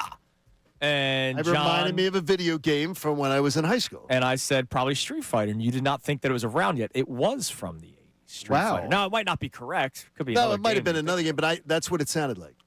So usually when players sign with other teams, we go, "Oh, man. Oh, wish we had gotten that Wish we had gotten that guy." Nobody was saying that about Jordan Romano, who signed with the Angels yesterday on a $2 million deal. So there's a website called sportskita.com. Sportskita? Yeah. Is it a stand for something? I have no idea. Okay. I just know, like, if you go to foxsports.com and you click on individual team pages, they'll grab from, like, different ways. They probably have some sort of partnership, right? And so Romano signs with the Angels, and they did let's search social media to see what people are saying about Jordan Romano. The first one, "Thank God he's off my team." This one's great. This guy named John. "Luckily, they're the Angels because they're going to need God's help." Oh, my gosh. Chile, "I've never seen a more big market team make the dumbest decisions in my life more than the Angels. Like, this is legit baffling bleep that they're doing." Philly sports dude, "Best off-season move by the Phillies. Buy that man's one-way ticket and send me the bill." Jason, "Thank you so much for taking him. I'm sorry for you at the same time," tagging the Angels. So not many people all that upset that Jordan Romano is not returning with the Philadelphia Phillies. Okay, so Jordan Romano we knew wasn't going to come back, right? Like, there was no question. There was all no right. way. I asked Amy this yesterday. You were doing a read or something, and we were talking. Are you cool with Kirkering coming back? I said what I said after the the moment happened. We wish him the best. Nobody in this. I don't know anybody that I've met who's a Phillies fan who's like wishing this guy ill or anything. So but are you cool with him being back? My issue with him, not just the play. All right, that's the play that's going to be burned into our brains whenever you mention Orion Kirkering. That's going to be the first thing you think of. But the second thing I'll think of is that wasn't the first time in a high leverage situation where he collapsed. That is correct. We were doing the Orion Kirkering inherited runners tracker last year, and it was 50%, over 50% of the time he came into a ball game with runners on base. They scored. That's horrible. See, that's what I was saying is that it's not like he had a really, really good year and a really, really bad moment. Yeah, he had a pretty bad year and a bad moment. A really mediocre to bad year, and then one of the all-time worst Philly moments of all time. Yeah, I just thought change of scenery would be great, but I'll say this. I told you right after, the day after, when we did the show the next day, if he is back on this club, sound like Dave Dombrowski, if he's back on this team on opening day, know he is going to get a huge standing ovation, as he should. You're supporting one of the players on your team. You're not going to boo him for what was probably the lowest moment of his career. Nobody wants him to be – no. No. Nobody wants him to be – the guy still has stuff. It's just – But he can't come into ball games. He has to start innings. But are you feeling good about it? Like, are you expecting him to bounce back? And more importantly, now that is somebody that it's going to seem unfair because I am one of those people who hates the wake me up in May, right, or wake me up in October people. Even though you're reaching that point with the Phillies. But for a player, I absolutely believe in that. You did say on post-show headlines that you're a wake-me-up guy. I'm getting there. No, I'm getting there with the Phillies. But I said I'm going to wait and see the entire offseason meal get cooked. But I am approaching. We have that clip. We have that clip ready. But I am approaching it. Opening day. But we're going to see where it's at, what the final meal looks like. Yeah. But with Orion Kirkering, I think I know what he is. I think I've seen enough to know that when the lights are the brightest, I can't count on him. Yeah, he can pitch in a By the way, inning. who wants Matt Strahm?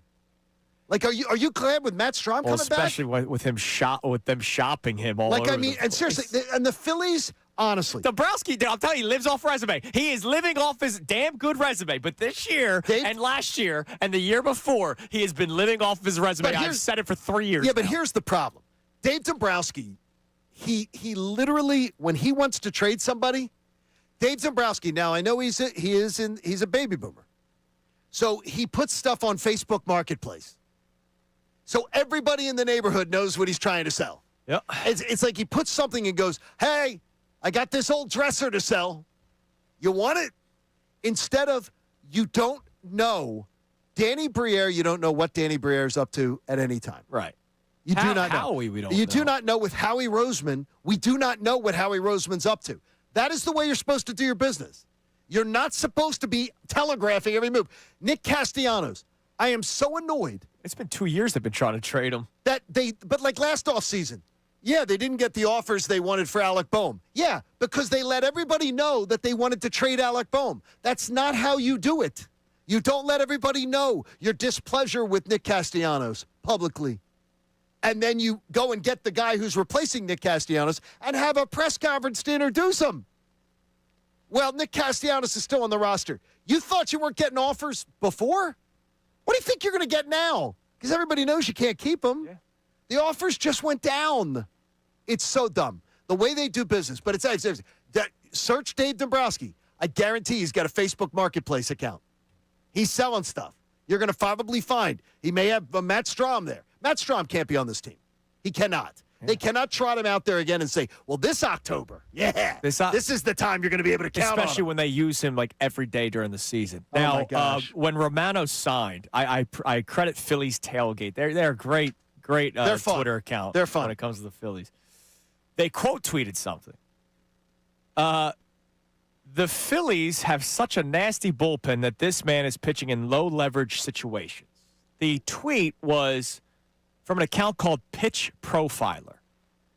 The name was Carlos Hernandez. Remember him? He was the reliever that got DFA'd in May last year. Mm-hmm.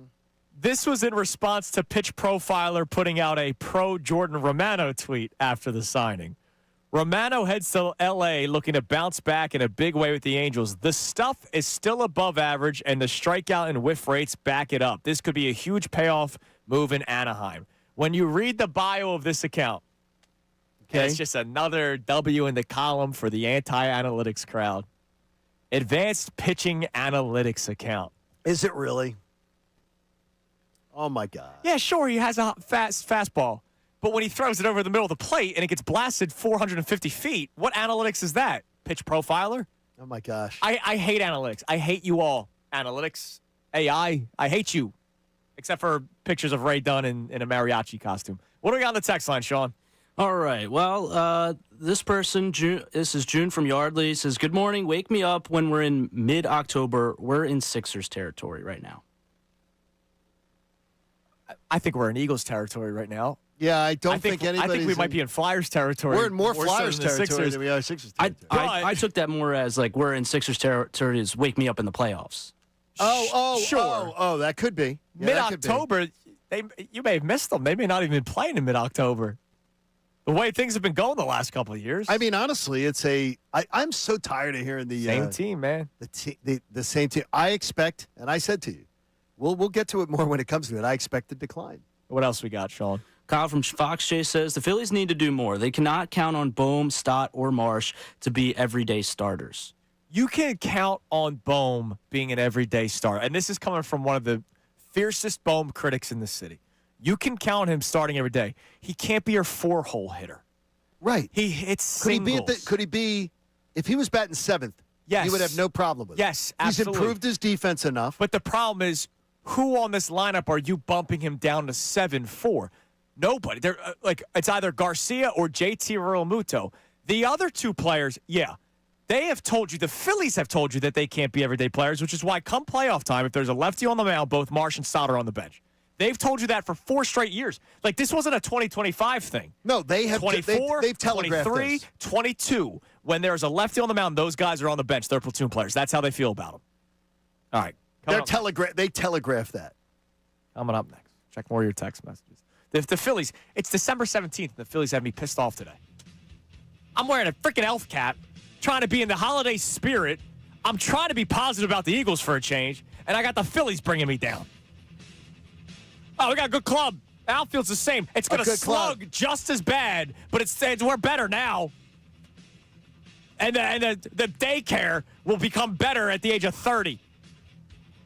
Dave Dombrowski, living off a resume. Telling you. Now, speaking of positivity. Yeah, you took us right back that. I actually have a positive thought about the Eagles, John. Okay. Believe it or not, hell may freeze over. Okay. I have a positive thought about the Eagles and a hopeful playoff run. That, your text messages, and before we hand things over to Middays with Marks, you will hear once more the incredible rendition of Feliz Navidad by Ray Dunn. Which is fantastic. It is Kincade Salciunas, 97.5 The Fanatic. Going to tell you right now, guys, if you get a negative test result, don't brush it aside. New or unusual symptoms could mean something more. And should you get a cancer diagnosis, I don't want to scare you, but if you do, the earlier you act, the better the results will be. And if you give my friends at the Consultants in Medical Oncology and Hematology a chance to help you through the process, I promise you they're going to do everything they can to get you a successful result. I can tell you that because my path was, let's just say, rocky and a little bit scary. And they made it a really, really seamless process. What I love about them, as an independent practice, they can work with healthcare systems all across the area. They can schedule appointments for you. They can take a lot of the stress stuff off your plate. And their crew there is just amazing. From the people who greet you at the desk to the nurses who pull your blood to the people who schedule your appointments, they're just unbelievable. But the doctors, well, the protocols they come up with and everything are second to none. So if you've gotten that cancer diagnosis, don't get overwhelmed without talking to the doctors at CMOH, the Consultants in Medical Oncology and Hematology. When I tell you that I will celebrate Christmas of 2025 because of them, I'm not lying. It could have gone very differently for me. Give them a chance to change the outcome for someone you love or maybe for yourself. Visit CMOH.org and tell them John Kincade was the one that sent you. John Marks and Ray Dunn.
I'll try to keep this as not disgusting as possible. The neurovirus is running rampant in the area right now. You actually got a warning, yes. A warning from your doctor. Yeah, the doctor's just saying that because a lot of times when you're a cancer patient, they tell you to really be careful because your immune system gets really beat. Right, absolutely. And so I got the warning, and I said, ooh, and I told Andrew, I said, wash those hands. Yes. 15 to 20 seconds, warm water, because there is a rampant norovirus. Yeah, it's horrible. Like really, really bad in the Philly area, and a sinus upper respiratory infection that is also rampant right now. You don't want to be sick at the holidays. Let's just say this. I can't see the sinus.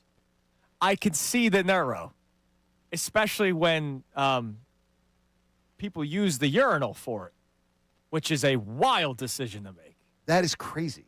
Like back-to-back days. The second day in a row. I didn't believe you at first. Yeah, I know you didn't. I said, dude, and you were like, yeah, get the heck out of here. And then you went in there. Sure enough, it was there. I warned you. It's gross. That is terrible. I Who's get doing it. that? Well, I get it. Look, you're running out of time. No, but the second day in a row, is it the same one? Yes. That's really disgusting. All right. Who's doing that? Positive thought before we get to our text line, and then Ray Dunn. Feliz Navidad. Okay. I had like a moment of hope yesterday when it comes to the Eagles with the 0% chance of Okay, so they've got – so wait a minute. Did we maybe move you? No, I thought of one thing about a previous time in my life where I counted them out. Okay. When did you do that? And then other circumstances happened, which led to me going, oh, wait a minute. Oh, wait a minute. Okay. I thought the Eagles were losing in round 1 in 2017. Against the Falcons? No. Oh, against what? I thought the Rams were winning that game against the Falcons. Okay. When the Falcons beat the Rams, I was like, oh, all right. They could beat the Falcons. And then the next week, they were not going to beat the Saints. No, I don't think they're beating the Saints. But the Minnesota Miracle happens. I went, wait a minute. You're telling me they just got to beat Case Keenum? Right. They could do that. I could see that happening. In South Philly. Now, the difference is all in South Philly because they were the 1 seed. And they only had to win 2 games. They only had to win 2 games, which is a big difference because I don't have the confidence in this football team with what I've seen recently. I know they won 4 straight games twice this year. With what I've seen the last month and a half, I don't see this team winning 3 straight games, 2 of which would probably be on the road. Yeah, two you can assume will be on the road. But there is still the chance that other things go your way. Okay. Because that was a dream/miracle/lightning in a bottle playoff run where Nick Foles played like a man he never showed he could be. I know 27-2 happened, but nobody expected Nick Foles to do what he did the way he played, right? All right. That defense was tremendous, but Nick Foles he went toe-to-toe with Tom Brady in the damn Super Bowl, for crying out loud. But things happened that they benefited from in the playoff run. So yesterday when we did that exercise of like the path to the playoffs, I know you said logically. Yeah. The logical path, not the path that you think you hope happens, like some Scooby-Doo scenario. But why not? No, because the Scooby-Doo scenario is the odd. You had like 3 weird things. I had 3 weird things. That's not happening. You may get one of those. I'm just saying, like, if the Panthers. One of those weird things may happen. If the Panthers finish as the 4 seed and they beat the Seahawks, like, all right, okay. Eagles are beating the Panthers. Yeah, but you might not get the Panthers. Right. I know. Like, I mean, it's you need too many weird things. I know. To happen. But weird things can happen. They can happen. Just like they happened in 2017. Yeah, but they're already dead. They don't have any chance. Well, that's why I said I gave you a little bit of hope. Okay, so you have changed your opinion. No, I need things to go my way. No, wait a minute. So you're saying there is a chance. So if these things happen, you would say they would have a chance. Yeah, I don't think they're going to happen, but. Because Friday morning we're going to wake up and you're going to pull up those Super Bowl odds, and the Eagles will have the second best odds in the NFC. So the Vegas will be telling you the Eagles are the second best team in the NFC. And you're going to tell me again that they have no shot to go to the Super Bowl. Yes. Not to win the Super Bowl. Just to go. Just to go. Yeah. That does feel like you're giving them like a 1% chance minimum. It's crazy. Like, it's crazy talk. Yeah, well, you also agree that it's crazy for the Panthers to beat the Seahawks in a playoff game.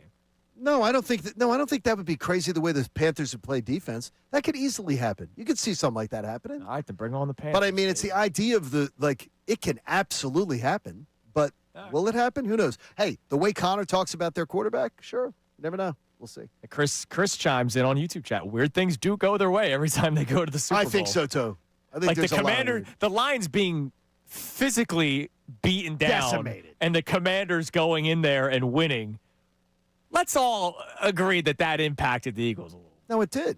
It absolutely did. Now, Chris goes a step too far saying they're the luckiest organization in all of sports. Come on. No, I think they've been very lucky. But they no. The luckiest? In the NFL, I think they've been pretty lucky.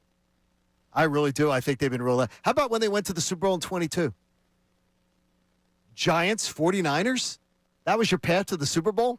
You had to beat Daniel Jones and a bad Giants team who upset Minnesota on the road. Well, they were the top seed. They earned that.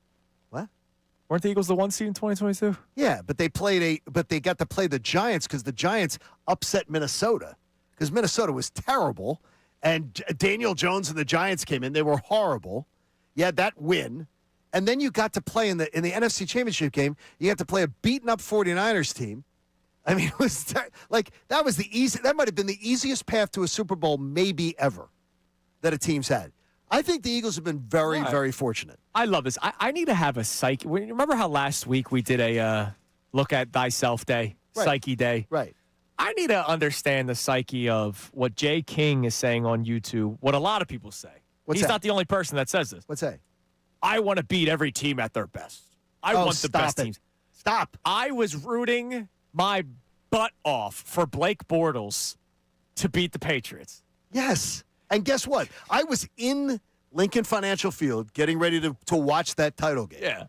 And I'm standing there with a bunch of people, and we're all having a cocktail and watching the game on the jumbo. And you're rooting for Bortles. Everybody was rooting for Jacksonville.